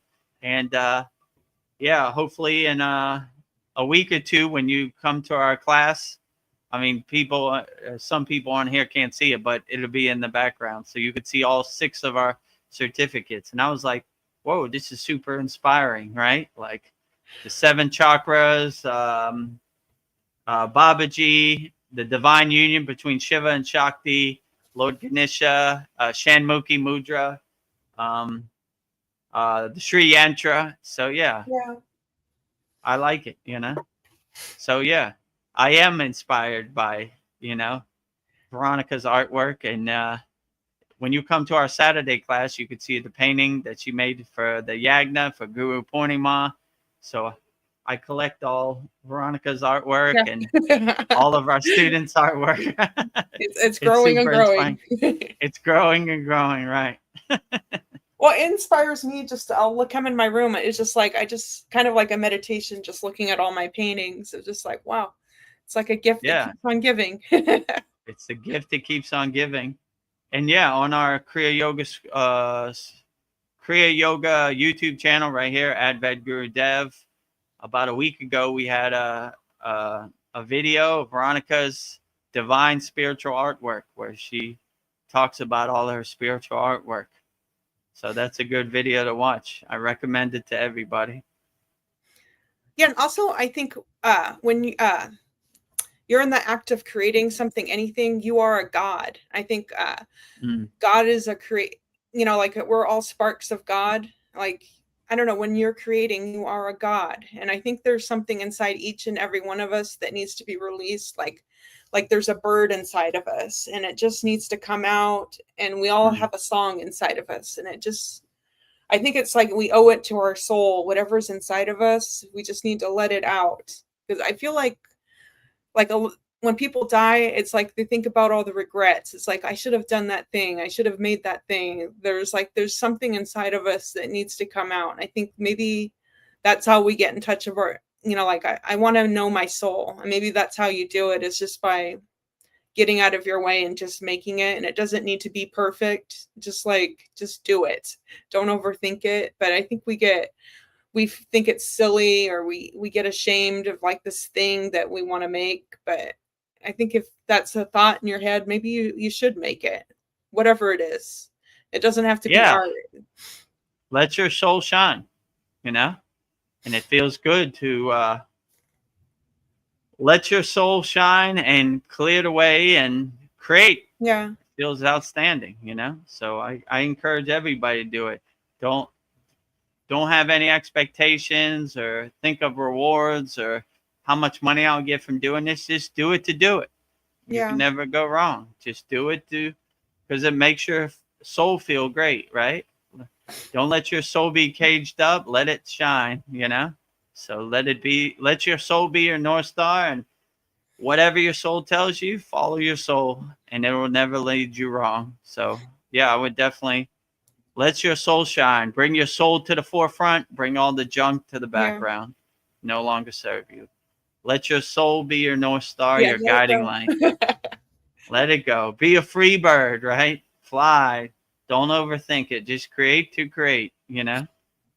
Feels Yeah, great. it does. Again, I don't know, like when we're like the schools have budget cuts, or like the community, it's always the arts programs that get cut. But maybe that's exactly what we, you know, like our overlords or whatever, like, well, that'll uplift them. We can't have the arts programs. We're going to cut the music program, the art program, you know. anything that would like, like the shop program. I don't know. I just feel like being like the soul was just made to create. The soul is love. It's just like that's where that's where you find yourself. But I just think it's interesting that the arts programs always gets shut down, and that might be the most important program because we are inspired by beauty. They don't care about us. Yeah, they don't. They try to suppress everything that uplifts you, right? They try to make the narrative like these California tree huggers doing their yoga and their meditation, that don't work, like that's their narrative, but they don't want you to realize your true inner potential. They just want you to be a slave or a sheep and just regurgitate their ghost stories, like it's more of that's how the 1% controls the 99%. Divide and conquer, right? Let me tell you what you think. You can't think for yourself, like I'm going to show you everything that's trying to set your soul free. We're going to cut that program. Everything that has no meaning and suppresses your soul, that's a good program, right? So yeah, you see the Wizard of Oz behind the curtain and a 3D chessboard, but you are a free bird and you don't work for them. They work for you. So when you have that discernment and discrimination, like I'm a free bird, I could do whatever I want. So do whatever you want, Don't let their ghost story become your ghost story and just be like, nah, I'm good, and always have the affirmation. How does this serve me in the present moment? Well, they're having a war over here. How does that serve me in the present moment? It doesn't, right? Look up in the sky, no bombs, no airplanes. Well, today one airplane, and it doesn't serve me. It doesn't exist in my universe. So when you see that all their ghost stories don't exist in your universe, it has no meaning. You don't care. It doesn't serve me in the present moment. I don't want your ghost story to become my ghost story. They just want people to be regurgitators, right? Like, oh, you saw what happened to Charlie Kirk, or you saw what Donald Trump said, or I don't care about none of that. None of that serves me in the present moment, So I don't, I'm gonna do what serves me in the present moment. And I'm gonna do my inner work, so I have awareness, I have discernment. I'll become the detached witness where none of this affects me. I have my force field, my shield up 24 hours a day, and I see the Wizard of Oz behind the curtain, like, oh, you're going to cut my programs? Whatever. What I need you for anyway. Yeah. I don't need you anyway, right? I'll go home and paint my own artwork. I don't need your artwork, I'm okay, right? So, yeah, when you don't need them, you laugh at them like the joke they are, right? What I need you for, Go to the art store, get my own paint, get my own canvas, do my own thing. I don't need you, I'm not waiting for you to help me, help myself, do my own thing, right? I love art. I'm going to do art regardless of what the slave master says. Yeah. Whatever your art is, just create something. Whatever it is that you need to do, just create it. Like, yeah, have that affirmation. One of my favorite. I don't work for you, right? Like, I don't work for you. American government works for us. We don't. They work off taxpayer money, right? So you are a civil servant. You work for me. I don't work for you. So anytime anybody tries to tell me what color the sky is, I say, I don't work for you. I don't care what you think. So you'll cut a lot of fat. You'll cut a lot of toxic people out of your life by just being like, I don't work for you. What I care what you think, I don't want your ghost story to become my ghost story. So I don't work for you. And you're not the boss of me. Vedagurudev is a free bird. I don't work for nobody. So I could say, I don't work for you. I don't work for you. I don't work for you. I don't work for anybody, If you do work for somebody, I mean, maybe you should tread lightly, like, okay, if I did have a job and he was like, yeah, I don't like Charlie Kirk, I'd be like, okay, teach their own. Yeah. Right. Agree to disagree, but Yeah. it's good. Make sure that paycheck comes when it's pay Yeah. time, you know? I'm gonna do my job. But We don't gotta somebody who agree. don't even pay you, you'd be like, I don't care anything you say, Yeah. right? You know? All right. Well, my rent is going to be due this month. You know, I guess I got to tread lightly around this guy because he holds my paycheck. But Yeah. anybody that doesn't hold your paycheck, you just be like, I don't care anything you say, you know? So if that will throw a lot of rocks off your backpack, you know? Like when you don't care what your neighbor thinks, you don't care what the government thinks, you don't care what your preacher thinks, you don't care what anybody thinks, they don't pay you. So that's a good thing to put in your pocket to help you navigate this crazy Yeah. Maya delusional world. I don't work for you. I don't work for you. I don't Yeah. work for you. I don't work for you. I don't work for you. You know. Yeah. You're So not the boss of me. unimportant, You're part. unimportant. My boss, important. You know, Yeah. not important, unimportant. Not everybody else unimportant, right? Everybody outside your boss and your family, who cares what Yeah. they think? You know, doesn't matter, right? Swaha. Swaha, goodbye, right? Yeah, I want so something I've been thinking about is I want to like connect with my soul. I think my mission is to Mm, find out as much as I can about my soul. I think the soul is something we know that we have, but we know very little about it. Like what is living inside this body? Like when I like every morning I'll look at myself and I'll look at my reflection, I'll look at the eyes, but I'm like thinking like what is processing all these experiences that I'm having? So I feel like uh, to like get to the root of everything, I need to like connect to my soul. Like Theophilus Nicolatus, if I can say your question right, like he wanted to know like did we choose our incarnation? And I think I'll get the answers if I connect with my soul. So I feel like that's what I want to work on right now. It's like just connecting to my soul. So yeah. yeah, I would make it a practice of 24 hours a day connecting with your soul. Yeah. Let your soul be your North Star and guide you all the way. And I don't see how you could ever go wrong with that. So, how to connect with your soul? Just basically go inside you as you and just. My guru used to say, go down to your basement, open all the windows, sweep out all the dust, and clear the blockages that are blocking your soul or your doorway to God. So, the most important thing is you have the discernment, the discrimination that you're aware of your soul. Most people aren't aware of their soul. It's woo woo or something mystical to them. So once you are aware of your soul, then you enhance it and bring it to the forefront and let it shine as much as possible. And I would just let your soul shine as much as possible. And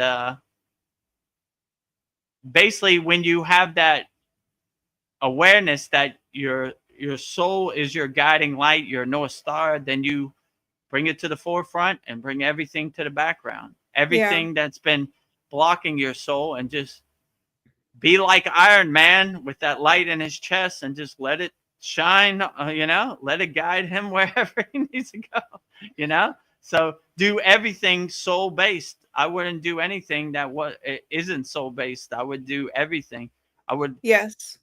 you know, your soul is your best teacher and your soul never lies to you. So somebody asked in the last soul talks, how do you do the, how do you choose, how do you see between your ego and your soul? I said, your soul comes from an unconditional loving place, a kind place, a helping place.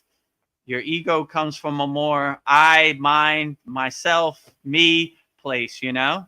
Like, what can I get out of this, you know? So if you want to see what's different between the ego and your soul wants nothing. Your soul wants you to be happy. So your soul wants to be free and it wants to shine. So, yeah, let your soul shine as much as possible and don't suppress it, or don't put any blockages or resistance or obstacles in your soul's way. let it shine and be as free as possible, I would definitely say. So let your soul shine. Yeah, everybody says, like, what's my soul purpose? Maybe our soul purpose is just to find our soul. Our soul purpose is to find our soul. Like, I it's would as say your simple as sole that. purpose is to let your soul shine, you know? Yeah, Let it shine. find it Like and just let it shine. most people have a bunch of blockages, obstacles in front of their soul, bunch of walls. Yeah, Break all that and let it shine. Bring your soul to the forefront and let it shine, and all the unnecessary distractions, conditioning, let it come to the background, and let your soul be your lighthouse, your your North Star, your guiding light. Let it guide you along the path for sure. yeah. So your sole purpose is to shine as bright as possible. Realize your true soul's purpose. Let it shine as bright as possible, you know? And That's that would what I'm be gonna my do. best advice. Yeah, Yeah, I want let's to be in my true soul bring your state. shoulders back, bring your chest expanded, and let it shine as much as possible. Let it put your chest out and let it guide you around the Yeah. world, you know? Like That's my Iron Man, soul. right? Right? Yeah. Right? I'm a light beam. lead lead with your soul. Yeah.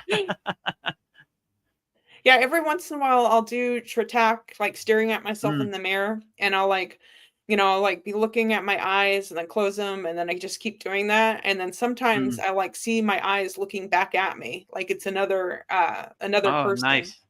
So I feel Right. like maybe that's my soul winking at me, like I'm here. Oh, Like, great. or That's a maybe good confirmation, right?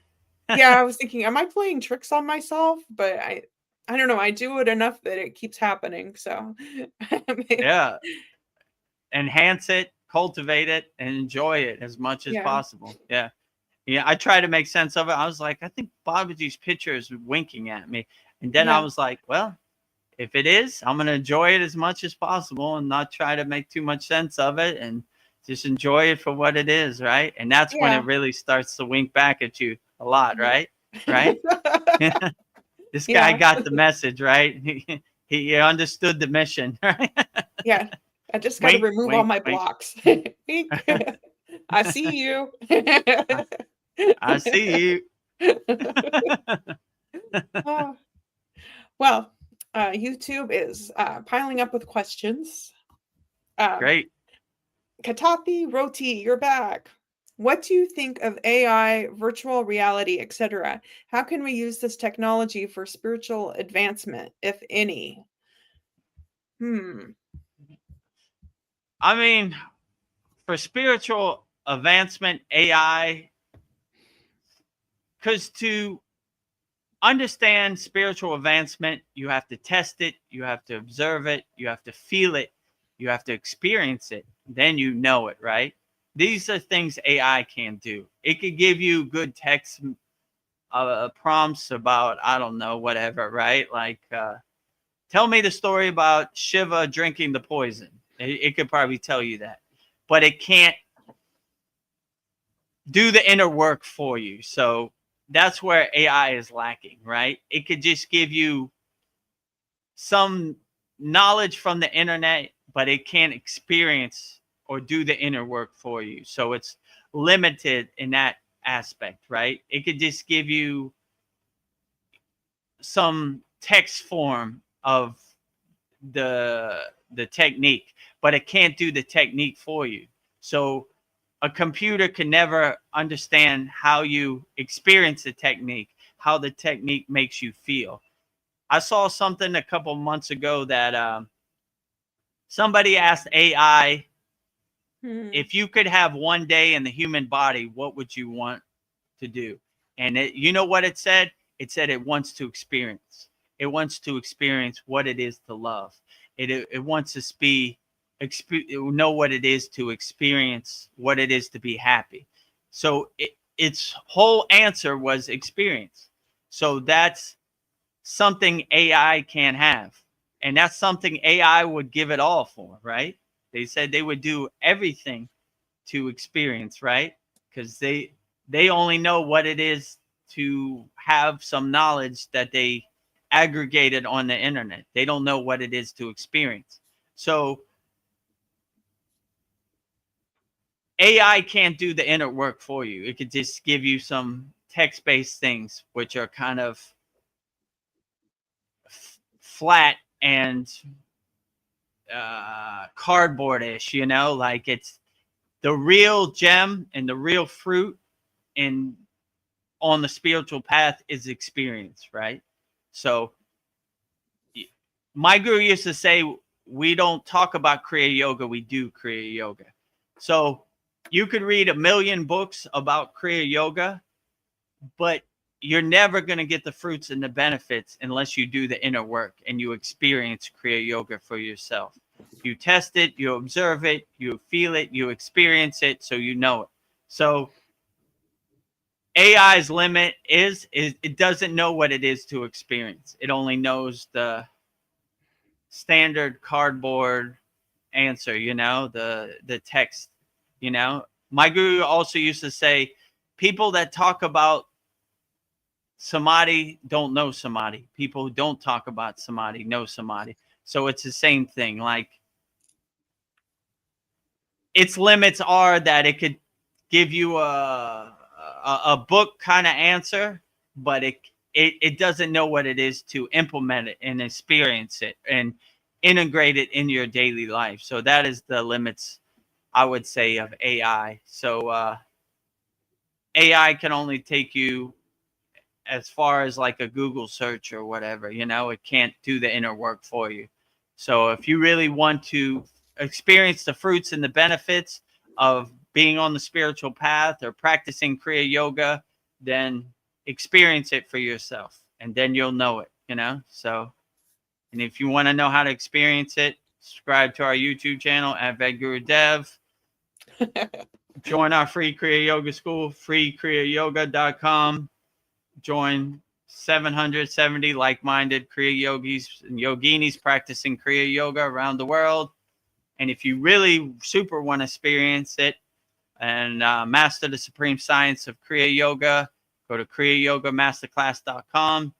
Join our group and join me, Veronica, Paul, Theophilus, Fitzguru, everybody in our Kriya Yoga Masterclass. Yeah. We have a very loving family, and we welcome everybody. So if you super want to experience it, that's what I would suggest. So yeah, so there's 3 on the screen for you, 2 free, 1 paid. So yeah, I'll let you choose your own path, you know, no pressure, you know. Choose which one works best for you. But I would suggest you experience it, because AI can never experience it for you. It can't do the inner work for you. You have to do the inner work. You have to experience it. And the fruit is really in the journey, not in the destination, right? So enjoy the journey, enjoy the spiritual adventure, enjoy the spiritual challenge, and embrace it with a big smile on your face and experience it wholeheartedly. And yeah, enjoy that you have a gift that AI could never have, and that is the experience. And you have something that AI would give everything for. AI will never know what it's like to love, what it's like to meditate, what it's like to help people. It only knows from a ones and zeros perspective. It can never know from a real human experience. So if AI would give that everything for that, then don't take it for granted. Cultivate it, enhance it, and experience everything to the fullest. Life is so beautiful and dynamic when you experience it, and stop taking it for granted, and open your eyes to the true beauty in the world. I saw a video we did about a month ago from one of these Satsangs. It says, God is the best artist of all time. He is the best painter, the best creator. He is. And when you really open your eyes, you begin to see, wow, God is so great, you know? Like, I was looking at like the clouds and the colors in the sky yesterday in Thailand over the ocean. It was like a a light orange and like a light blue, and the clouds were so fluffy and beautiful. I was like, man, God paints the best picture of all time, you know? Yeah. Wow. God has outdone himself all day, right? You know, God Yeah. is the best of all time, you know? He can, there's no one greater, right? All the glory to God. So, yeah, when you begin to experience the vividness, the the canvas of God on the universe, then wow, you know, this is something AI would give everything for. So learn from AI, and you've been granted a great gift just by being human, and experience it to the fullest with a big smile on your face, and you can never go wrong. So Yeah. AI would throw it all away tomorrow for that, you know? So don't take it for granted. Experience everything to the fullest, because AI Yeah. would never have the experience, the human experience. Yeah. The ones and zero experience, maybe, but never the human soul-centered experience. Yeah, they can just talk about it, they can't be about it. That's that's how we need to be. Don't talk about it, be about it. We don't talk Mm, about Kriya Yoga, we do Kriya Yoga. yes. So all AI can do is talk about it in a text-based form. They can never practice Kriya Yoga, you know, Yeah. as a human. Katapi Roti's next question is, have you had any experiences with shamanism? Have you? No, not really. You know, my path is more the yogic sadhu swami, you know, Indian Himalayan path. But yeah, my brother, his name's Ved Mooney. He was a ayahuasca shaman for a while, and he gave that up. He said that is not the way. But I asked him about the shaman path. He said not necessary for someone like you. You These are more for people that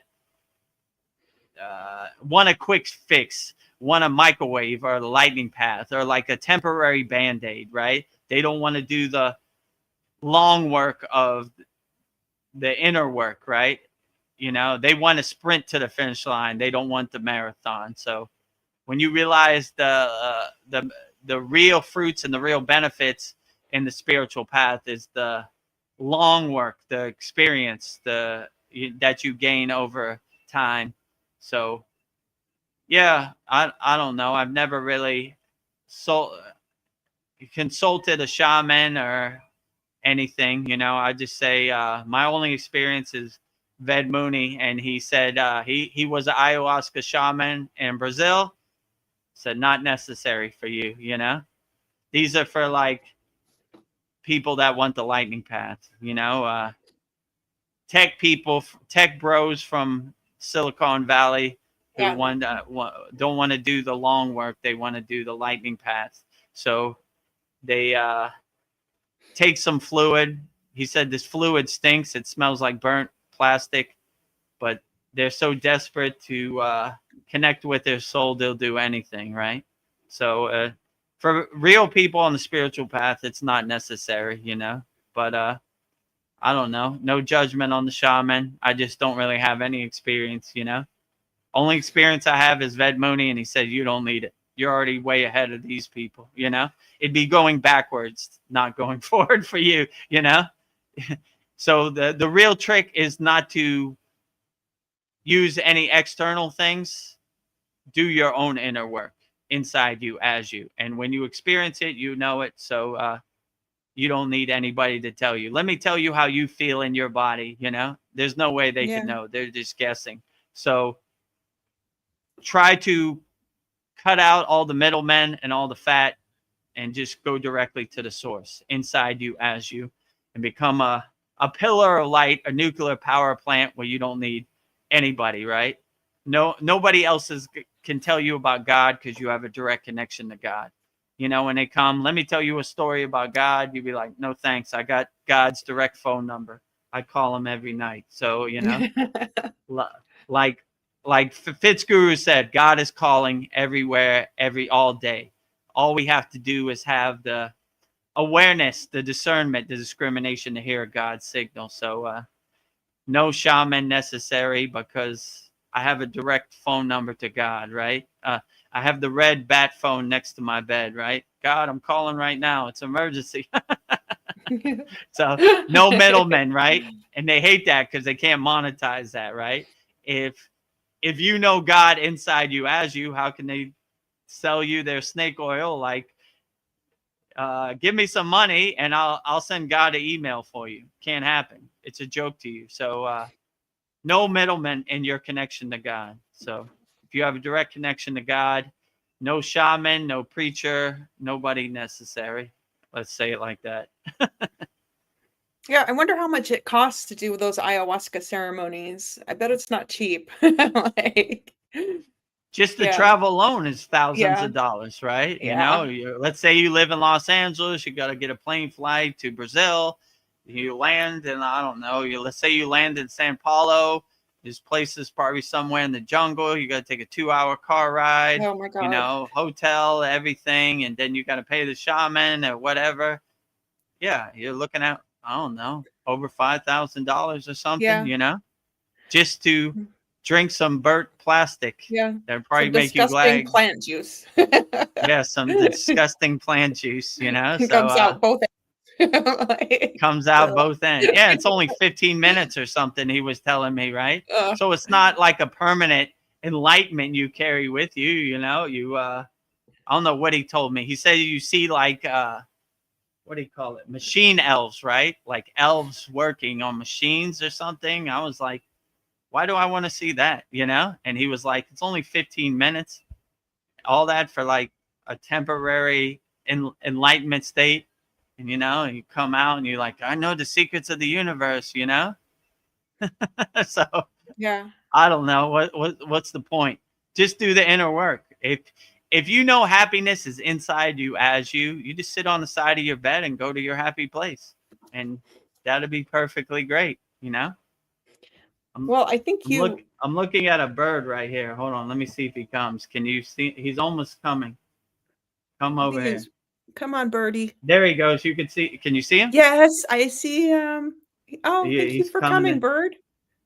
So Express yourself. he's like brown with like black stripes, and he has Oh, like light blue eyes with a yeah. You can kind of see him, yeah. right? He's cool. The Huh? bird likes your energy. Awesome. We have a Oh, audience of a bird, right? You yeah. kind of see him, right? He's just barely Yeah, out. he's just walking around, hanging out. Yeah, he's just walking Yeah. around, not bothered by me. Yeah. Oh, that's Vedagurudev. Yeah. He's not gonna try to hurt me or harm me. Yeah. He's not Oh, afraid good. of you. I like what he's saying. You know, he's got some good insights. That's a good confirmation. And good good Yeah, confirmation. I live he's in a not afraid. himsa, which is nonviolence, so I get an audience of animals, birds, Yeah, butterflies sometimes, so that's cool. yeah. You got some Agastיר energy. All Oh, you good. could see him good right now, right? He's like Yes. he's in there, right? He's Yeah. Yeah. Sometimes we have butterflies. Sometimes, what else have we had? Cats, lizards. birds, cats, yeah, lizard, yeah, squirrels, yeah. The list is in whatever who's ever around hearing the signal, then they come around. So that's good. I don't, when you're on the spiritual path, it does seem like everything seems more beautiful. Like you're like you notice things True. more. Yeah. Yeah, I could say in my case, everything is way more vivid and dynamic, and like just looking at a tree is you would take for granted before the spiritual path, but now I'm on the spiritual path. It's Yeah. just awe-inspiring. I look at a tree like, wow, look at that tree. Look how Yeah. beautiful the leaves are, and look how the branches branch off, and wow, it's so dynamic and majestic, right? Love that tree. you Yeah. know, you Trees are know. my favorite. Trees are my favorite thing to draw because there's just like they're just fluid. They can go wherever they want to go. Yeah, they go. They're free. They go in all directions, whichever direction they want, no problem. So yeah, Yeah. and yeah, I love the trees, and yeah, the colors of the sky, the clouds, the wind, Mm. everything just becomes more Yeah. awe-inspiring and more dynamic and vivid, like everything, right? Like, you know, just talking about the wind, I'm feeling the wind on my face, and I'm like, wow, how great is Yeah. that? God is great every day, right? Yeah. Right? Yeah, I'll be in the car with my husband. I'm like, oh, look at that moon. It's so beautiful. He's like, yeah, whatever. Yeah, I'm like in my exactly. own. Most people take it for granted, but when you open your awareness and you raise your awareness, your consciousness to a heightened state, everything just seems so dynamic, right? Yeah, I catch Yeah. myself staring at the full moon or the new moon or the half moon. I'm like, ooh, look at that. Wow. You know, like, like, I don't know, the football game's on. Who cares? The moon, look at that moon, right? Wow, the moon is way more important than the football game, like, Yeah, so this set my soul on none of these, fire. none of these things have like no relevance, right? Like when you raise your awareness and you heighten your vibration. So, yeah, if you just open your eyes, I like my guru used to say, most people are sleepwalking with their eyes open, right? So they're attached to the Maya delusional world. But when you really open your awareness, you'd be surprised at the beauty of the ocean and the mountains and yeah, wow, yeah, when Yeah. I wake up, I look at this, I could see like the kind of mountain range. It's not like a Himalayan mountain, like a semi mild mountain from my bedroom window, and I just stare at it for as long as possible, right? And sing Oh, my songs and everything, praise the sun. The sun is coming up, and it's like a beautiful light orange and a beautiful light blue, and the colors is so yeah. clouds are so puffy and fluffy, and wow, yeah, the mountain is so green and dynamic, Yeah. As hard as life is, we need to appreciate those things. Kind of Yeah, like, exactly. Like, yeah, and our soul talks how beautiful is the palm trees and the ocean and the yeah. boats, fishing boats on the ocean and the waves. Wow, outstanding. Yeah. Whew. Well, I think you already answered Katathi Roti's next question, but maybe you can expand on it a little more. He says many people have had an ayahuasca ceremony, have mentioned they have experienced Mother Aya, who is similar to a feminine mother like God, Spirit, Mother Earth, etc. What are your thoughts about this? I mean, could be. I never had an ayahuasca experience. I just go by what my brother Van Mooney told me. But could be. I'm sure they have all kinds of experiences. But how could I put this? If you're depending on an external source to get you to a heightened state of enlightenment, it's just a temporary band-aid. So the real trick in doing your inner work is to have a permanent state of enlightenment, So this is basically gives you a glimpse, but if you really do the inner work inside you as you, then you could have a more permanent, a more controllable state that you control, and you're not dependent on external sources as a band-aid. So if you see, I don't know, whatever they said, Mother Earth in the ayahuasca state, could be. But when you do your inner work, you're not absorbing other people's states and making them become your state. You're creating your own happy, enlightened state. So if other people say, I see Mother Sophia in my ayahuasca state, you're absorbing their movie and making it your movie, right? So I wouldn't take anybody else's advice. If I ever did an ayahuasca state, or I mean, it's probably not necessary for me. If, let's say, hypothetically, the opportunity was, and I wanted to try it out, ayahuasca, right? I would stay as empty and as clean as possible from distractions. Like what other people say they saw in ayahuasca, I wouldn't absorb any of that. I would stay empty and as clean and as blissful and as pure as possible, so I could have my own tailor-made individual ayahuasca experience, right? So I wouldn't absorb anything anybody else said and make it become my story. And that's basically what we do in our meditation, in our Kriya Yoga Masterclass.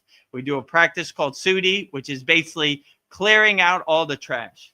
What other people say about ayahuasca, not my experience. Detach, let go, detach, let go, detach, let go, detach, let go. Machine elves, detach, let go. Clowns, detach, let go, detach, let go. I don't have no expectations. I don't have nobody's projection of ayahuasca becoming my projection. I stay empty and clear with a big smile on my face, and then I'm clear to go into a meditative state. So I would do the same practice with ayahuasca, right? I wouldn't let anybody else's experience become my experience. I would just clear it out 100%, and I would have my own individualized, personalized, tailor-made ayahuasca experience. So whatever I saw, I know it wasn't tainted or influenced by anybody else, you know? Same with meditation. We clear all the distractions, all the conditioning, and we stay empty inside us as us, right? So the experience we have, we're not absorbing from anybody else. We're having our own tailor-made, individualized, personalized experience going to our happy place. So I would do the same in ayahuasca. I mean, I have the tools and the kriyas where I can have a ayahuasca experience without the ayahuasca. Let's say it like that. So that would be my best advice. So what other people say they saw or what they did really doesn't matter. Make your own experience, your own state, your own, right? So don't let their ghost story become your ghost story or their experience become your experience. So I would stay clean and pure and cleansed as possible of all outside distractions. So whatever experience you did have, it would be tailor-made and individual for your own consciousness, and it'd be true to you. It'd be your true inner experience. So yeah, whatever they say really doesn't matter. It only matters what you experience. Well said. Katapi Roti's next question is, what are your thoughts on ancient history, such as who built the pyramids or their purpose? Oh, interesting.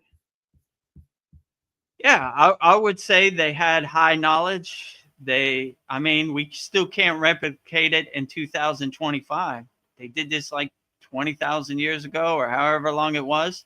I've actually been to the Great Pyramids of Giza. High knowledge, high energy, you know, for sure, right? I don't know where they got this intuition, this consciousness, but high knowledge, let's say it like that, you know? So I can't even explain how they put the pyramids together in this day and age, right? Who knows, right? But they definitely had high knowledge, you know? If you ask me what my intuition tells me, they had some supreme technology, which was more sound based, where they could move heavy things through sound waves. How they did it, I have no clue, but that's just my intuition, you know? So they had some supreme technology that we can't explain. I don't know, 20,000 years ago, whenever the pyramids were. But yeah, definitely ancient history, and India too. They have places, Mount Kailash, different temples. I have no clue how they made it, right?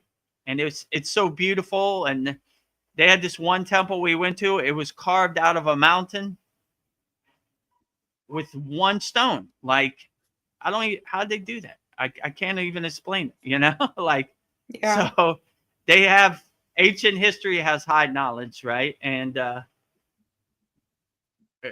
God bless them, because they were definitely on to something. And the pyramids, ancient pyramids of Egypt, and the different temples in India and Angkor Wat in Cambodia, and millions of Thai temples around here. Wow.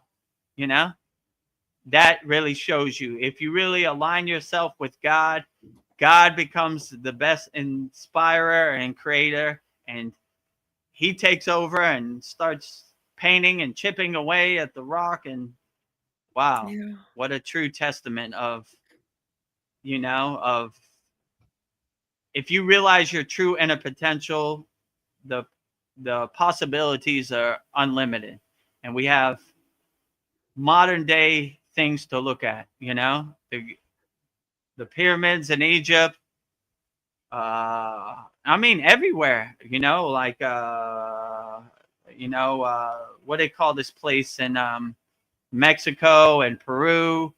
Yeah, I have I no can't clue think of how the these name. Yeah. ancient civilizations created all this. Angkor Wat, all these Thai temples, all these temples in India. I mean, everywhere has great architectural feats that can't be explained right now. So, yeah, they definitely had high knowledge. And yeah,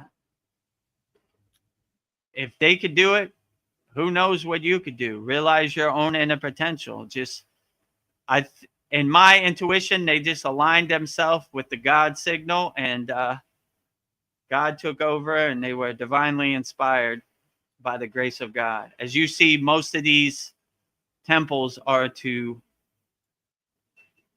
worship the awe-inspiring beauty of the source of God, So whatever incarnation you feel of God. So yeah, they definitely had great technology, and I'm in awe of it all around the world. Let's be honest, So how they Yeah. did it, I have no clue, but it looks great, and I enjoy it to the fullest. But yeah, definitely high vibrations, highest vibrations, and yeah, they definitely had high divine knowledge. Where they got it from, how they got it, I have no clue, but it definitely resonated with higher divinity to me. Let's put it to you that way, Like, whoa, these guys, they were on the right track for sure,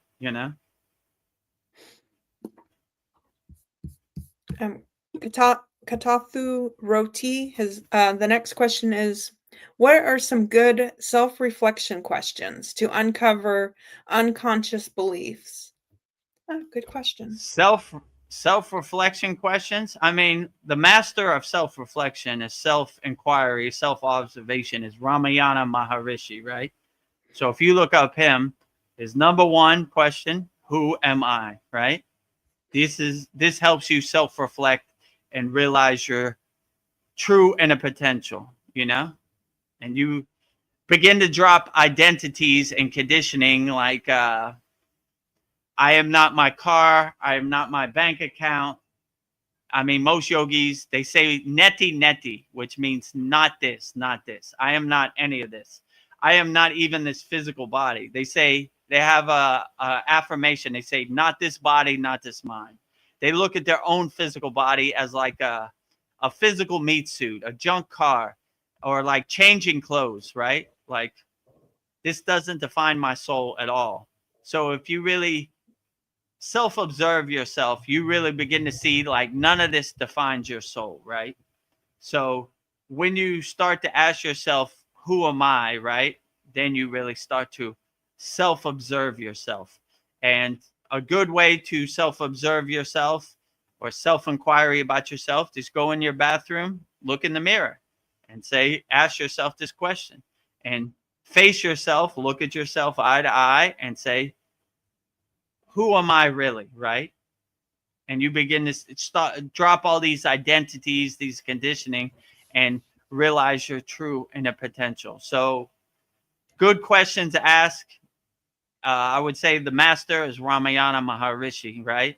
Who his whole practice is based on self-inquiry. So I would look up Ramayana Maharishi, but I would say his number one go-to was who am I, you know? And that helps you self-reflect and self-observe and self-inquiry into yourself, you know? Who am I? So that will get you started. And yeah, if you want to ask AI what a Ramayana Maharishi self-inquiry Yeah. questions, it'll tell you. That is a pretty deep question. Like, who am I? That, Right. yeah. That's his number one go-to, you know? So, and when you start at the top of the pyramid, then you trickle down, right? And then Yeah. you have these other then the other questions open up Yeah. and come to you ever Yeah. readily. So, Yeah. Am I these hands? No. It just keeps going and going. right. Am I my car? Am I my bank account? What do these hands do? Why do I have these? They look kind of awkward, right? What does Yeah. this thumb do? You know? Why do I need this, right? How does this define my soul? Yeah. Katathi Roti, I really appreciate all your questions. These are so good. So the next question is the feeling of enlightenment, bliss, similar to the same feeling as Maha? I'm not sure what Maha. you, yeah. That's what he said. So Um, Maha means like great or supreme, right? Did he say anything after Maha? That's it. This is question mark. Maybe he was going to say Maha Samadhi. So Yeah, it's just, yeah, I think so. He abbreviated it. It was MD and then MA, Muhammad Maserati. I think that's what he meant. yeah, so all these highly enlightened states or states of being, yeah, they're all kind of similar and they all kind of stack on each other. So when you reach a state of samadhi, it's a state of no beginning and no end. So it's infinite. So even in samadhi, you wouldn't even know what samadhi is. It's like how would I put this? It's like merging with the light, the divine light. You are the divine light, and the divine light is you. So I like to say sunbathing in the grace of God. So it's like almost like showering in God's grace. Let's put it to you that way. But these highly enlightened states like Mahasamadhi or enlightenment or self-realization are hard to put words to because it's beyond words, you know? So I'm trying to describe it in crude words when it's such a beautiful, blissful, symphonic state that you reach, you know? So I would say they're all similar, or they all kind of merge together and become one. And what is one? It's almost like nothing. It's like emptiness. It's like, how could I explain this? It's like sitting in a white room, but there is no room. There's no beginning and no end. So there's no distractions, nothing to attach to. So you would say, am I in Mahasamadhi? And it would be like, what is Mahasamadhi? You know? Like, so it forces you to go inside you as you and become one. So even the white light or the white room, you are the white room. So you can't even, there's no distractions. You can't even make out your physical body in these highly enlightened states. You are one with everything and nothing matters. Food doesn't matter. Time doesn't matter. Words don't matter. Nothing matters. You are alone with yourself, inside you as you, in your blissful state. So there are nothing to distract you. You're alone with yourself. So it's been known for people to get lost in samadhi, which I have done for 5 days. I didn't eat. And yeah, you never want to leave. And when you come out of that state, you always want to go back. So So I guess what he meant was MDMA. It's actually a drug. It's known as like ecstasy or Molly. So is that, so what was this question? Let me go up. I mean, these highly enlightened states, you can't compared to like a chemical induced state, you know? So these states, enlightenment, self-realization, samadhi, you are the director. You are in control. When you take these things kind of take control. So it's different, right? So like I said before with ayahuasca, I would not depend on any external source to get you to an enlightened state. Because it's like my guru used to say, it's like trying to hold water in your hand. It's just, it drips out. It's a temporary band-aid to something that only inner work can really get you to that state. So I wouldn't depend on any external source. If you ask me, I would do the inner work, and you could reach that state anytime you close your eyes without having to go buy some pills or get on an airplane and fly to some faraway place to reach that state. You just sit on the side of your bed and go inside you as you, and that would be the best way to reach this state. My guru used to say, I remember one time we were at a temple in India, and there was a bunch of backpackers, right, on the spiritual path. He says, I don't know why all these people get on an airplane to come to India to find the secrets of the universe. All they have to do is go in their closet and close the door and go inside them as them, and they will find the secrets of the universe inside them as them. So I wouldn't go anywhere. I wouldn't depend on any external things. I would just do your inner work and go inside you as you. And you would have a way more dynamic and profound experience just by doing that, I would say. So that would be my best advice. Whether it's ayahuasca, MDMA, I don't know, any external thing, I wouldn't trust it. I would do your inner work, because all this is a temporary band-aid, you know, a temporary solution to a long-term solution, right? So if you do your inner work, you're not dependent on any external things to get you there. You get yourself there whenever you want. All you have to do is close your eyes and go inside you as you. Okay, before we go to the next question, let me stretch my legs. Yes, How long have we been on here? 2 hours and 21 minutes. You're a yogi superstar. These questions have been so great. Yeah, this has been a pretty profound satsang, right? Yeah. Maybe that little bird will come back. Oh, he left already, right? I want to see some birds land on your shoulder eventually. Maybe one day, you know. Yeah. Or butterflies. And in the Himalayan mountains, we have like a 20-foot rule, right? Like we give them their space, they give us their space. So don't start nothing, won't be nothing, right? You're over there, I'm over here. I'm not going to hurt you. You don't hurt me. You know, we're good, you know? So yeah, maybe the birds follow that universal law, the 20-foot rule. I like your quote that you've said before, come in peace or leave in pieces. Come in peace or leave in pieces, yeah. That's what the security at the nightclub I worked at, they had a sign on the, you know, entrance.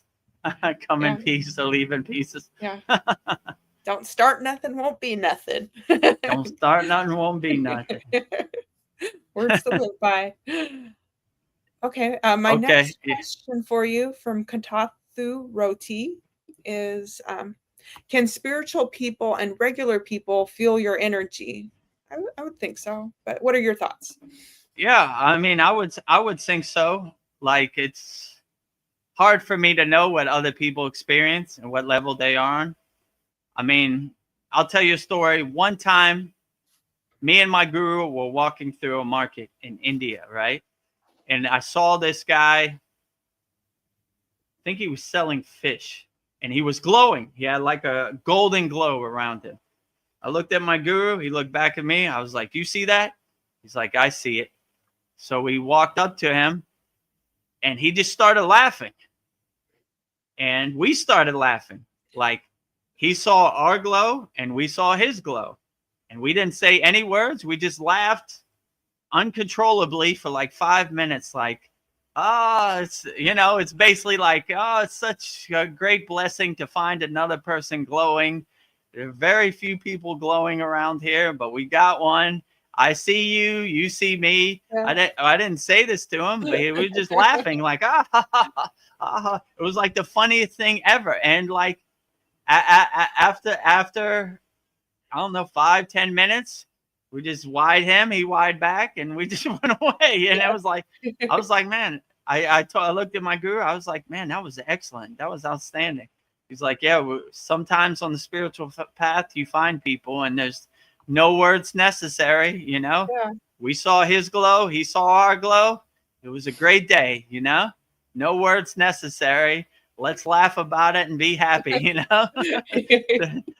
We're on the spiritual path. Thank God it's great to be a yogi, right? Yeah. That's what it was, like it was controllable laughing. We couldn't stop laughing. I don't even know how I started laughing, it was just contagious. He started laughing, I started laughing, my guru started laughing, and we're not, my guru's like a secret yogi, like it's not, he's not too much into laughing. He's more happy than other strict, rigid yogis, let's be honest. But it was just infectious. And when someone starts laughing, you can't stop laughing. I was like almost rolling on the ground laughing, like uncontrollable. And just like it was so I saw my guru, and he said, like, you saw it. You saw his aura. Obviously he did. He told me he saw it, and I saw it. And then he's like, most things words aren't necessary. Like we understand the mission. We understand. It's like a great signpost or a great confirmation and blessing, right? Like, keep up the good work. That's basically kind of was said, like, intuitively, like, you're doing the greatest stuff. We're doing the greatest stuff. Let's keep going, right? Let's collectively uplift the world as much as we can. So yeah, we can see other people's energy, and other people can see our energy, depending where they're at on the spiritual level. If they're on a lower frequency, they're not going to see our aura. But if you're walking the spiritual path and you've done inner work, I would say you probably could see other people's energy, and they could see your energy. Yeah, and if you can't see it, you can feel it. Like you can you walk can feel into it. a room, you can feel what the energy of the room feels like, or you can feel if somebody feels good or bad. So sometimes I go in a place and the energy just feels off. I just turn around and walk out. Not going to do it to myself. Not going to try to figure it out. Not going to try to investigate. I support places with good energy. Low frequency energy, negative energy, I don't support. So if I was going to go eat there and it fell off, I would go eat somewhere else, So yeah, I would definitely say you feel energy, and you don't want to absorb other people's energy unless you have to, like you want energy that uplifts you. You don't want energy that drags you down. So, anytime you feel like it's off, just leave, turn around and leave, if you can, if you're in a situation, then try to navigate that situation and get out of there as quick as possible, run away from bad energy. Don't try to fight it. Just walk away. Yeah, I don't think you have to be a spiritual person to feel energy. I think regular people can feel it, is what he was asking. So, yeah. It's openly and readily available for anybody, right? Like, I like when you said on the other satsang, it's highly unlikely I could ever reach self-realization. I said it's highly likely you can. Yeah. It's openly ready for everybody. Like, who can't? All you have to do is do the inner work. It's open for everybody. So anybody could see other people's energy. Just do the inner work, And if you don't know how to do the inner work, on the screen we got all of our stuff. We'll give you a little roadmap and a step-by-step path to help get you started. And anybody could do it. If I could do it, anybody could do it. So I don't want to feel like it's out of reach for anybody. It's in reach for everybody. So if I could see other people's energy, you could see other people's energy. All I did was the inner work. That's it. You do the inner work, you probably see people's inner energy way more than me. So just do the inner work, and you'd be surprised at your inner potential, what you can achieve. It's unlimited. So yeah, it's openly available for anybody. So only difference between yogis is that they just did the inner work, Yeah. So they were like you at one day, they just got on the spiritual path and did the inner work, and now they could see people's energy. So if you do the inner work, you could definitely see people's inner energy. Katathu Roti also wants to know what advice for improving discipline to practice Kriya, eat healthy, etc. consistently. Yeah, you just got to set what's called a sankalpa, which is an intention, right? I am going to do this no matter what, right? I'd be lying to you if I said I got out of bed and I wasn't dreading doing these satsangs or dreading doing my asanas, I wake out of bed same as everybody else. Like, oh, today is the satsang. Oh, come on. But I set an intention, a sankalpa, no matter what my ego says, I'm going to do it. I always do it, There are yogis and yoginis depending on me. I got to answer their questions. Let's get to it, right? One foot in front of the other. So you just basically have the willpower and set an intention that you're going to do it no matter what. I don't care what happens. Like I said before, you become an unshakable mountain. No matter how much it rains today, I'm doing it. No matter how much it snows today, I'm doing it. No matter how sunny it is, I'm doing it. No matter how much wind, I'm doing it. So no matter what, you just set an intention, I'm going to do it. On sankalpa, I'm going to do this no matter what. And that's what give you the discipline, overcome, right? And it's only the first 2 minutes, Yeah. And then you're here. I think the hard you just got to do it. And then once you're there, you're there. Sometimes there's some days I'm a little off and I'm looking at my yoga clothes like, man, can I just take a day off today? Yeah. But then I say, no days off, right?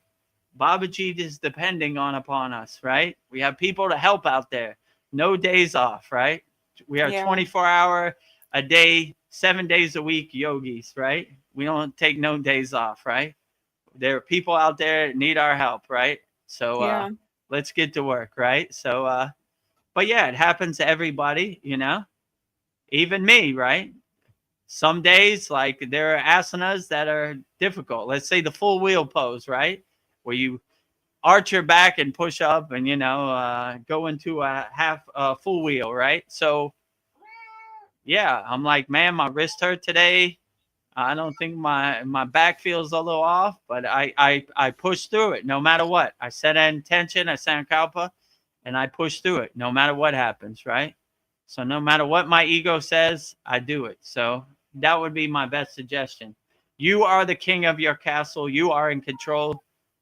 Tell that little devil on your shoulder, we're doing it today. I don't care what you say, right? So you just set an intention and use your willpower to power through it, right?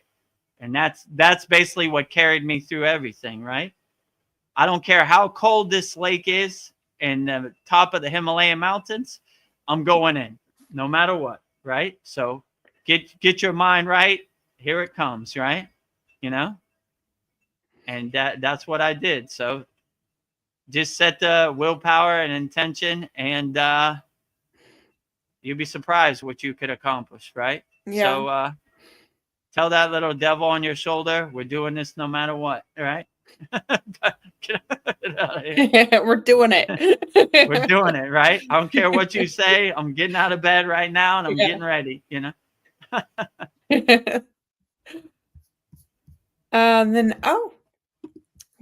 we know we're doing great when we see Darren Carter, who says, "Morning, beautiful people. Morning, beautiful morning, Darren Carter. Glad you could join us." And Darren Carter says that I like the sound effects. Thank you. Keep them coming. Yeah, that's a new thing we have on StreamYard. Yeah, we probably should add some more sound effects. Yeah, maybe let's go through the sound effects Yeah. one by one. See what we have right now. I think we have how many? We have the Yeah. clapping. Pause.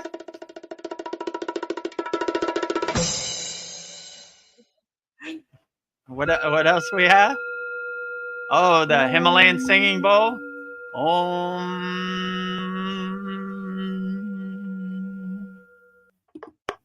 And the conch. So for our members who have gone to our yagna, where we burn up all our members' problems every new moon and full moon, we have the real conch and the real Himalayan singing bowl, which you could see live in person if you join our Kriya Yoga Masterclass in our bi-monthly yagna, new moon and full moon yagna fire. That's where we got that from. Then I got 4 more. Oh, boo. Boo. Laughter. Uh-oh, the yoga police are here. Yoga police. What is your lineage? What is your parampara? Who is your guru? The yoga police has arrived. Oh, and the train. Toot toot. Train is coming, right? Yeah. Oh, Katathi Roti says, thank you for answering my questions. Much appreciated. Thank you. No problem. Anytime. Katatu. How you say his name? I don't know if I'm saying it right. I'm going to Katathu Roti. Katatu Roti. Roti. Okay, got it. You have a beautiful Katathu. name. I hope I'm not saying it wrong. I probably am. Yeah, excellent. Katatu. Well, I don't know. I got to get going soon, but I don't know. Here's a question I've been thinking about. Oh, he's pronouncing it. Katu Roti. Katu Roti. Okay. Okay. Kat, I'm going to write that down.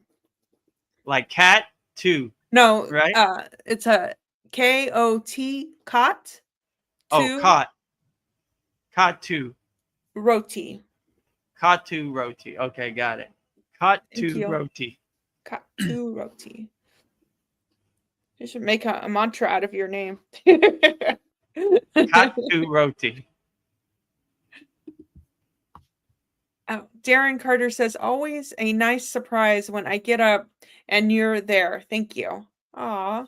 Yeah, it's great to have you here, Darren. Darren's also a member of our Kriya Yoga Masterclass, so always great to have our members of our Kriya Yoga Masterclass here. And yeah, we're here all the time, right? So every Wednesday and every Sunday we're here.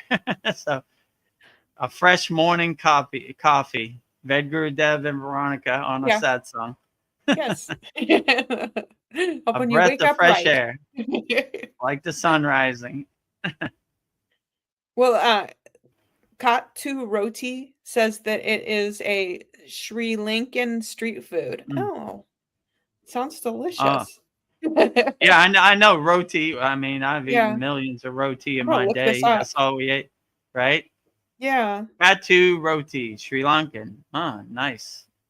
Yeah, outstanding, right? Let's see. Yeah, never enough roti in the Himalayan mountains, right? So, like, I was thinking, like us waking up, that's a threat to the elites and overlords that like to control our population. And they like that thing that happened 5 years ago to like decrease our population. I was thinking like, so if the more of us that wake up, it's a threat. So it's like, it's not that we're overpopulated. It's just that the more of us, they can't control us if there's more of us. I don't know. True. I was just thinking, isn't that interesting? They like to turn it around. Their playbook is divide and conquer, because how can the 1% control the 99%? Only by divide and conquer, right? Yeah. Like, depend on us, we'll save you, we'll help you, right? and you see they're not helping us or saving us at all. So that's how the playbook works for the elite, or whatever you want to call them. You cannot hang out with Katu Roti because he's Sri Lankan. He has a different skin tone than you, has a different flag, he has a different language than you. Divide and conquer. You cannot love somebody who has a different religion than you. You cannot love somebody who has a different skin tone than you.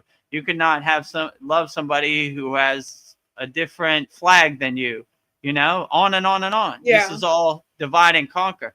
If you see everybody is the same, then you would have no hate for anybody. If you see God in every person and everywhere, then how can you hurt anybody? You see yourself in everybody. So this is their playbook that they don't want you to become aware of or realize, right?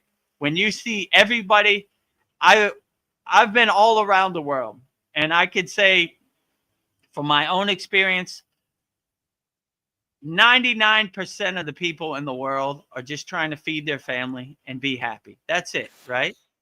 So how can you hurt those people when they're trying to do the same thing as you? They're just trying to live a happy life and feed their family.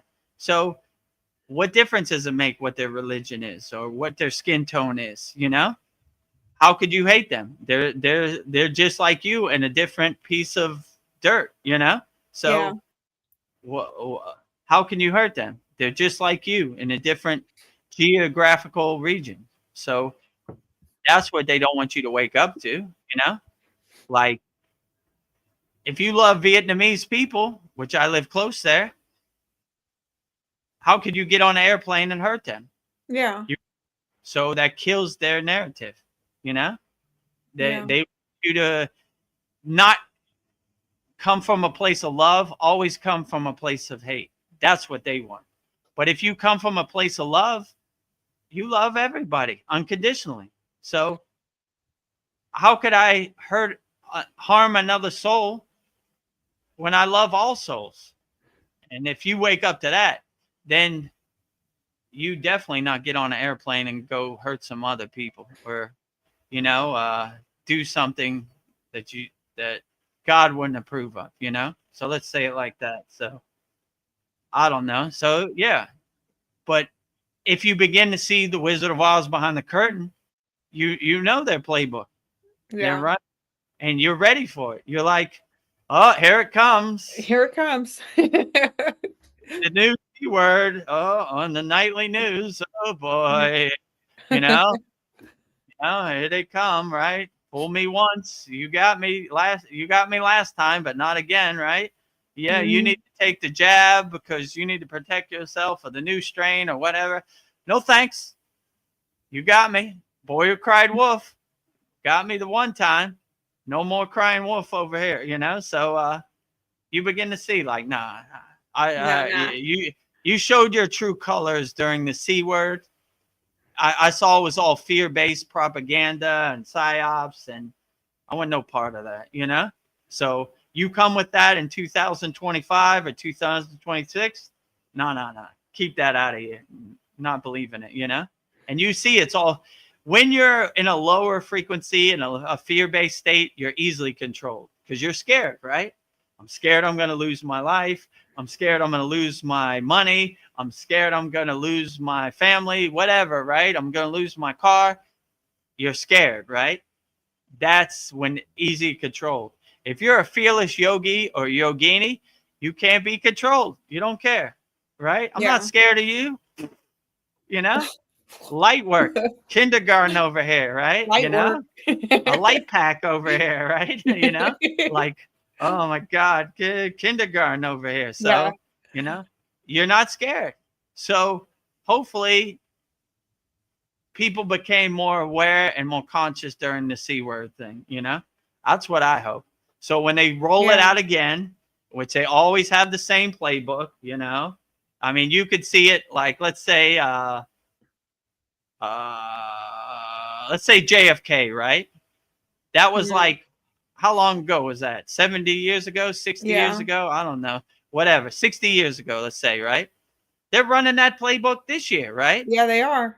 Guy gets on the roof and he takes a shot at the president, or a guy gets on the roof and Charlie Kirk's not here no more. They're still running the 60-year-old playbook. Yeah, They're going to run it again. before. Right. It works. They run it all the time. And, you know, they think you're so stupid.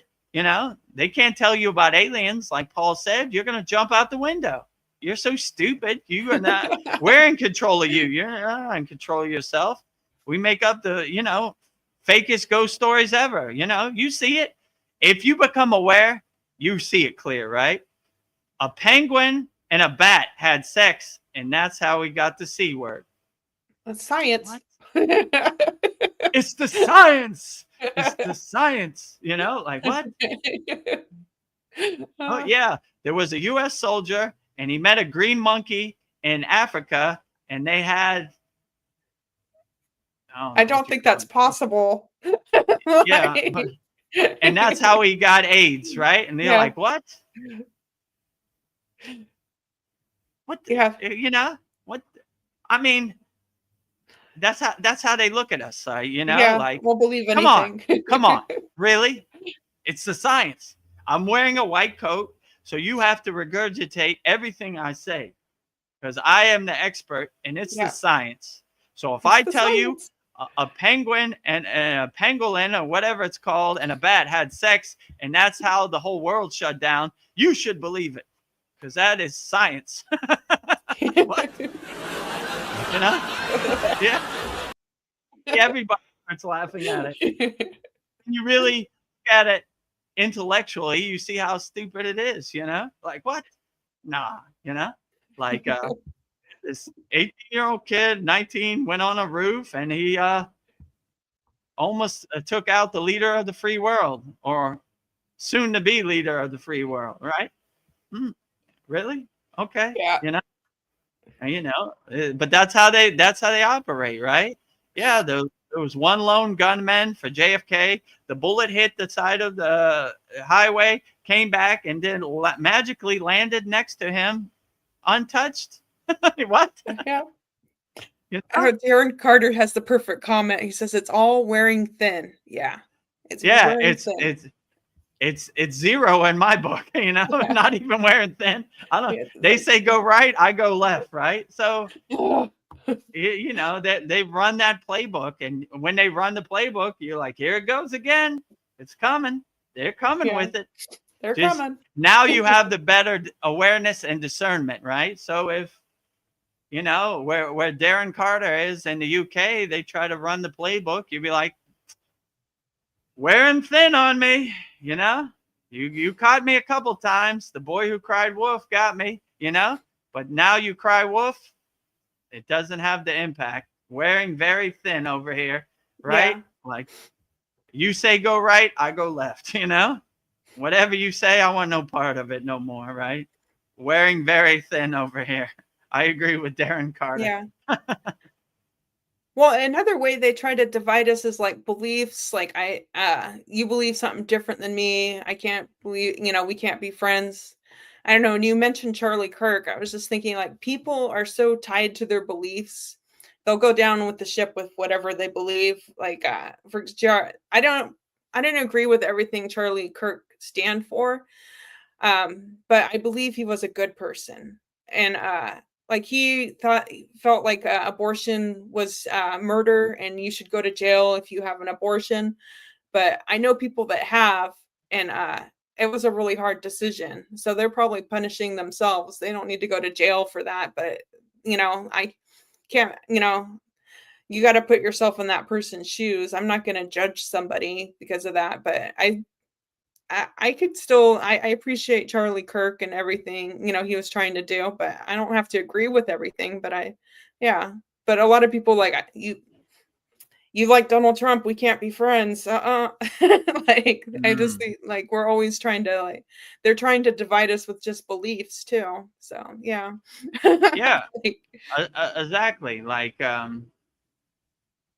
regardless of what Charlie Kirk believes in, you should never wish another soul to be not here, right?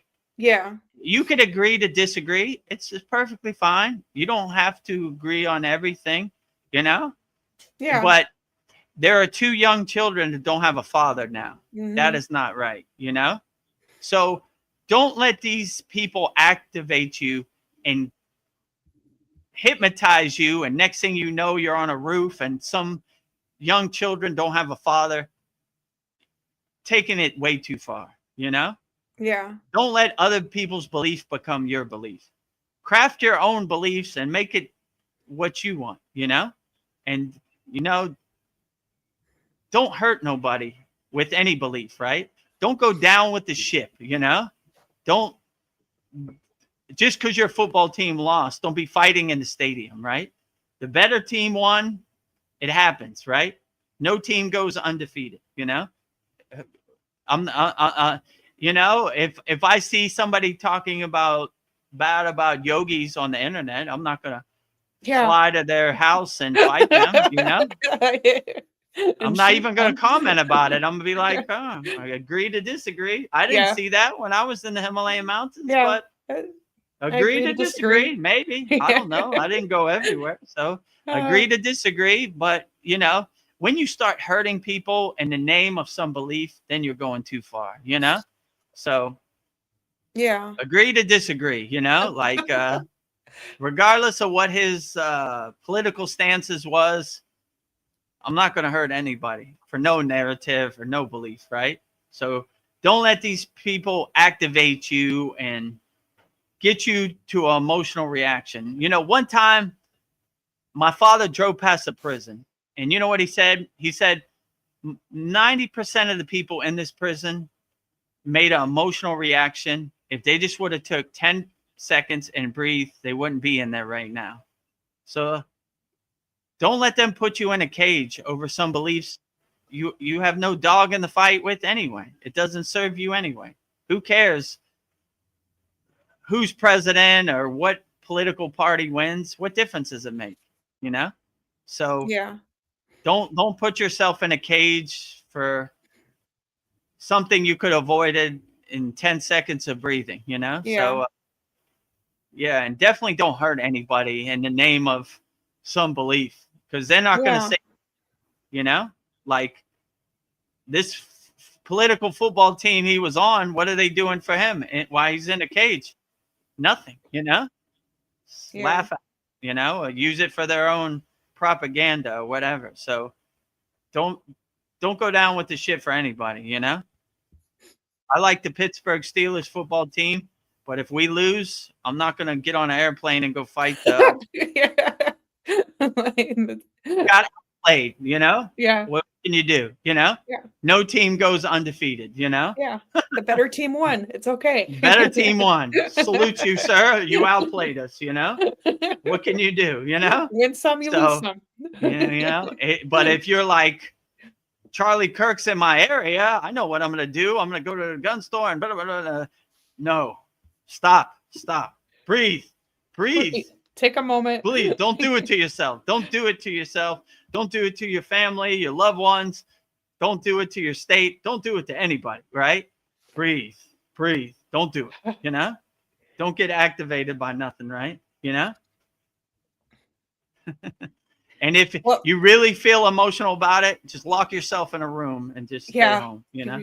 Like, all right, whatever. I don't agree with it, but I'm not going down there and I'm not going to fight the people there or whatever. I'm not going to do something stupid that will land me in jail or get me in, I don't know, solitary confinement or the death penalty or whatever, you know? Don't do it to yourself, right? Yeah. Don't do it. Don't do it. Stop. Breathe. Yeah. Do All your right. Kriya yoga practice. Do some I mantras. was getting crazy there. If you have to, smack yourself. Yeah. Oh, yeah, you're right. You're right, Baba G. I'm losing it, right? I'm losing it, right? Okay. All right. Back to work, you know? Oh, you know? Okay, Snap shake out it of it, right? You know? Give yourself a couple smacks, you know? Yeah. Especially you're thinking that crazy, you know? Like, you know? Yeah, So I don't want to hurt just don't do anybody. it to yourself. Don't do it to your family. Don't hurt anybody. Always come from a place of love, not from hate, you know, and I don't see how you could go wrong. So Yeah, back to the questions. Oh, Katu Roti has something to say about his name. He says Katu Roti is egg roti, chicken roti. It is the same roti, oneness. So his name means oneness. So Oh, like, great. Yeah, oneness. Oh, that's a great name. Oneness, right? That's what we practice. Oneness. yeah. Non-dualist perspective, a oneness perspective. Yeah. So Egg roti, uh, chicken roti, it's all the same. Okay. yeah, all rotis go to the same place, back to the source. Oneness. And then Nick Jeremiah Donalds, glad to join the Satsang. I got you on in the background as I'm presently writing a piece for my blog. Oh, I hope. Nice. Wow. Yeah, glad to have you, Nicholas J. Donalds here. Nicholas J. Donalds is also a member of our Kriya Yoga School, and every new moon and every full moon, I burn up his problems in the holy Yagna Yeah. fire. Kenosha, Wisconsin, I remember. Whoa. So yeah, if you have any questions or anything you want to say, let me know. And if you want me to interview me for your blog post, let me know. I'm open Yeah. to it. You know. We were talking about creativity earlier. And a blog sounds like a very creative thing to do. So Yeah, outstanding, right? Well, I think Vedagurudev said, "Come from a place of love, not from hate." Blog post, September 24th, Yeah. 2025. Don't hurt people. Lock yourself in a closet. Don't hurt people. If you find yourself climbing up on a roof with a gun, you're gone too far. Yeah. Smack yourself across the face, climb down, and go home. You know.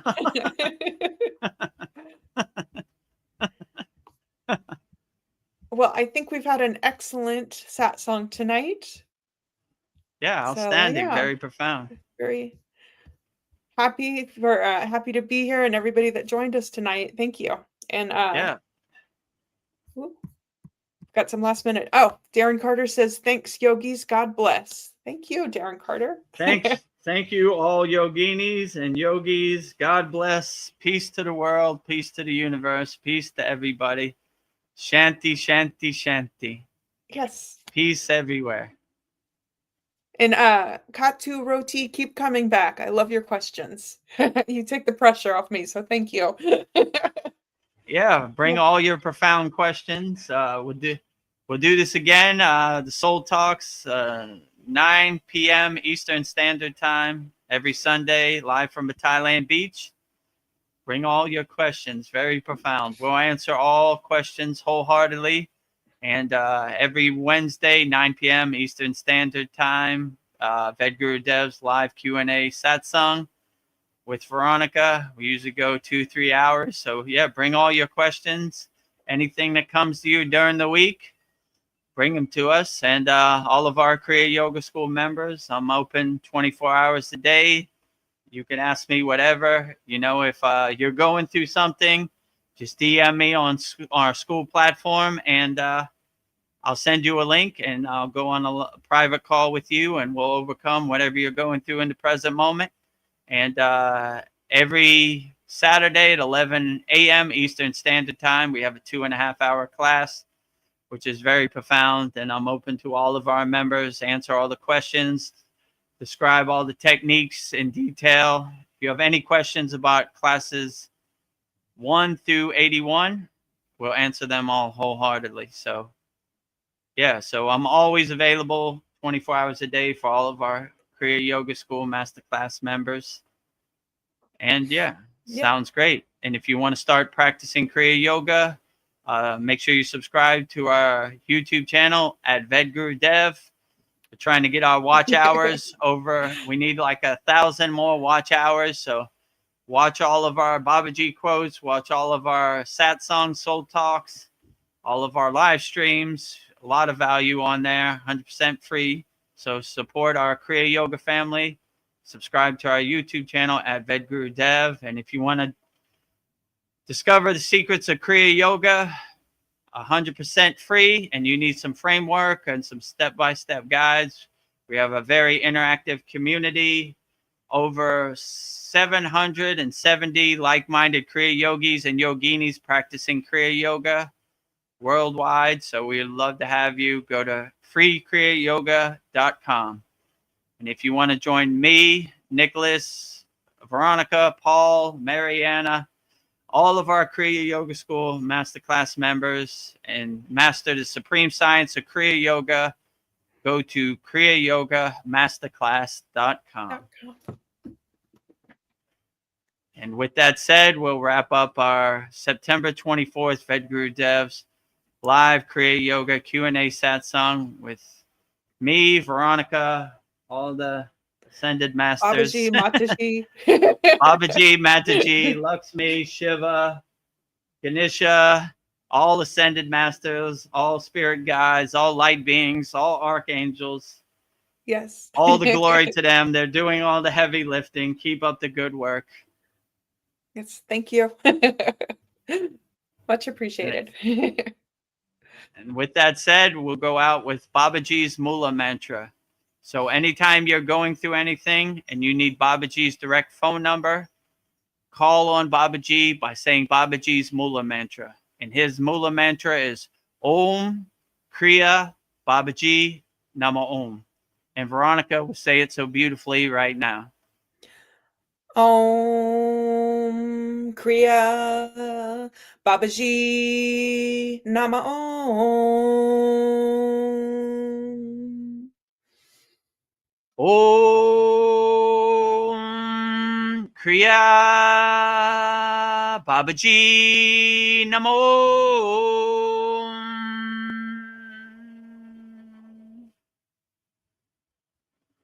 And lastly, we will sing the Shanti Universal Peace Mantra, sending peace and love to all people all around the world, wherever you're at, sending peace and love to you. And Veronica will sing the Shanti Universal Peace Mantra so beautifully right now. Om Shanti, Shanti, Shanti, Shalom, Sat Nam Sadhu Tao Spirit, Swami Kami, Amen, Amen, Om Selah Hom, Om.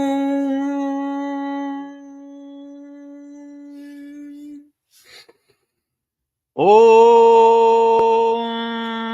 Shanti, Shanti, Shanti, Shalom, Sat Nam Sadhu Tao Om Spirit, Swami Kami, Amen, Amen, Om Selah Hom.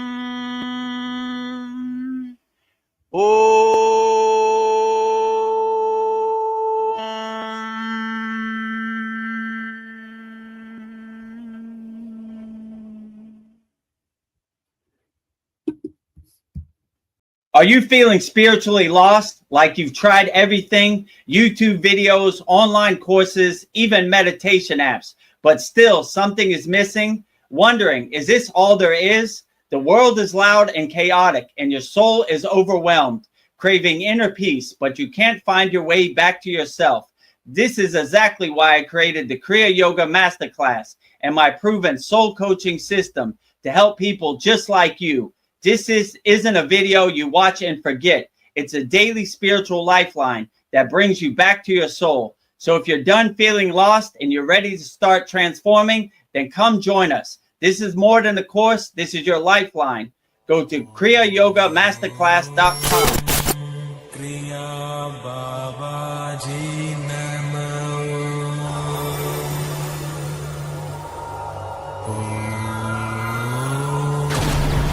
Kriya Babaji Namo. Om बाबाजी नमो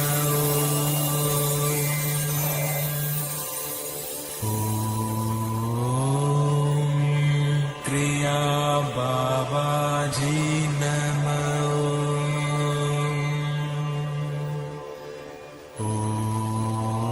ओम क्रिया बाबाजी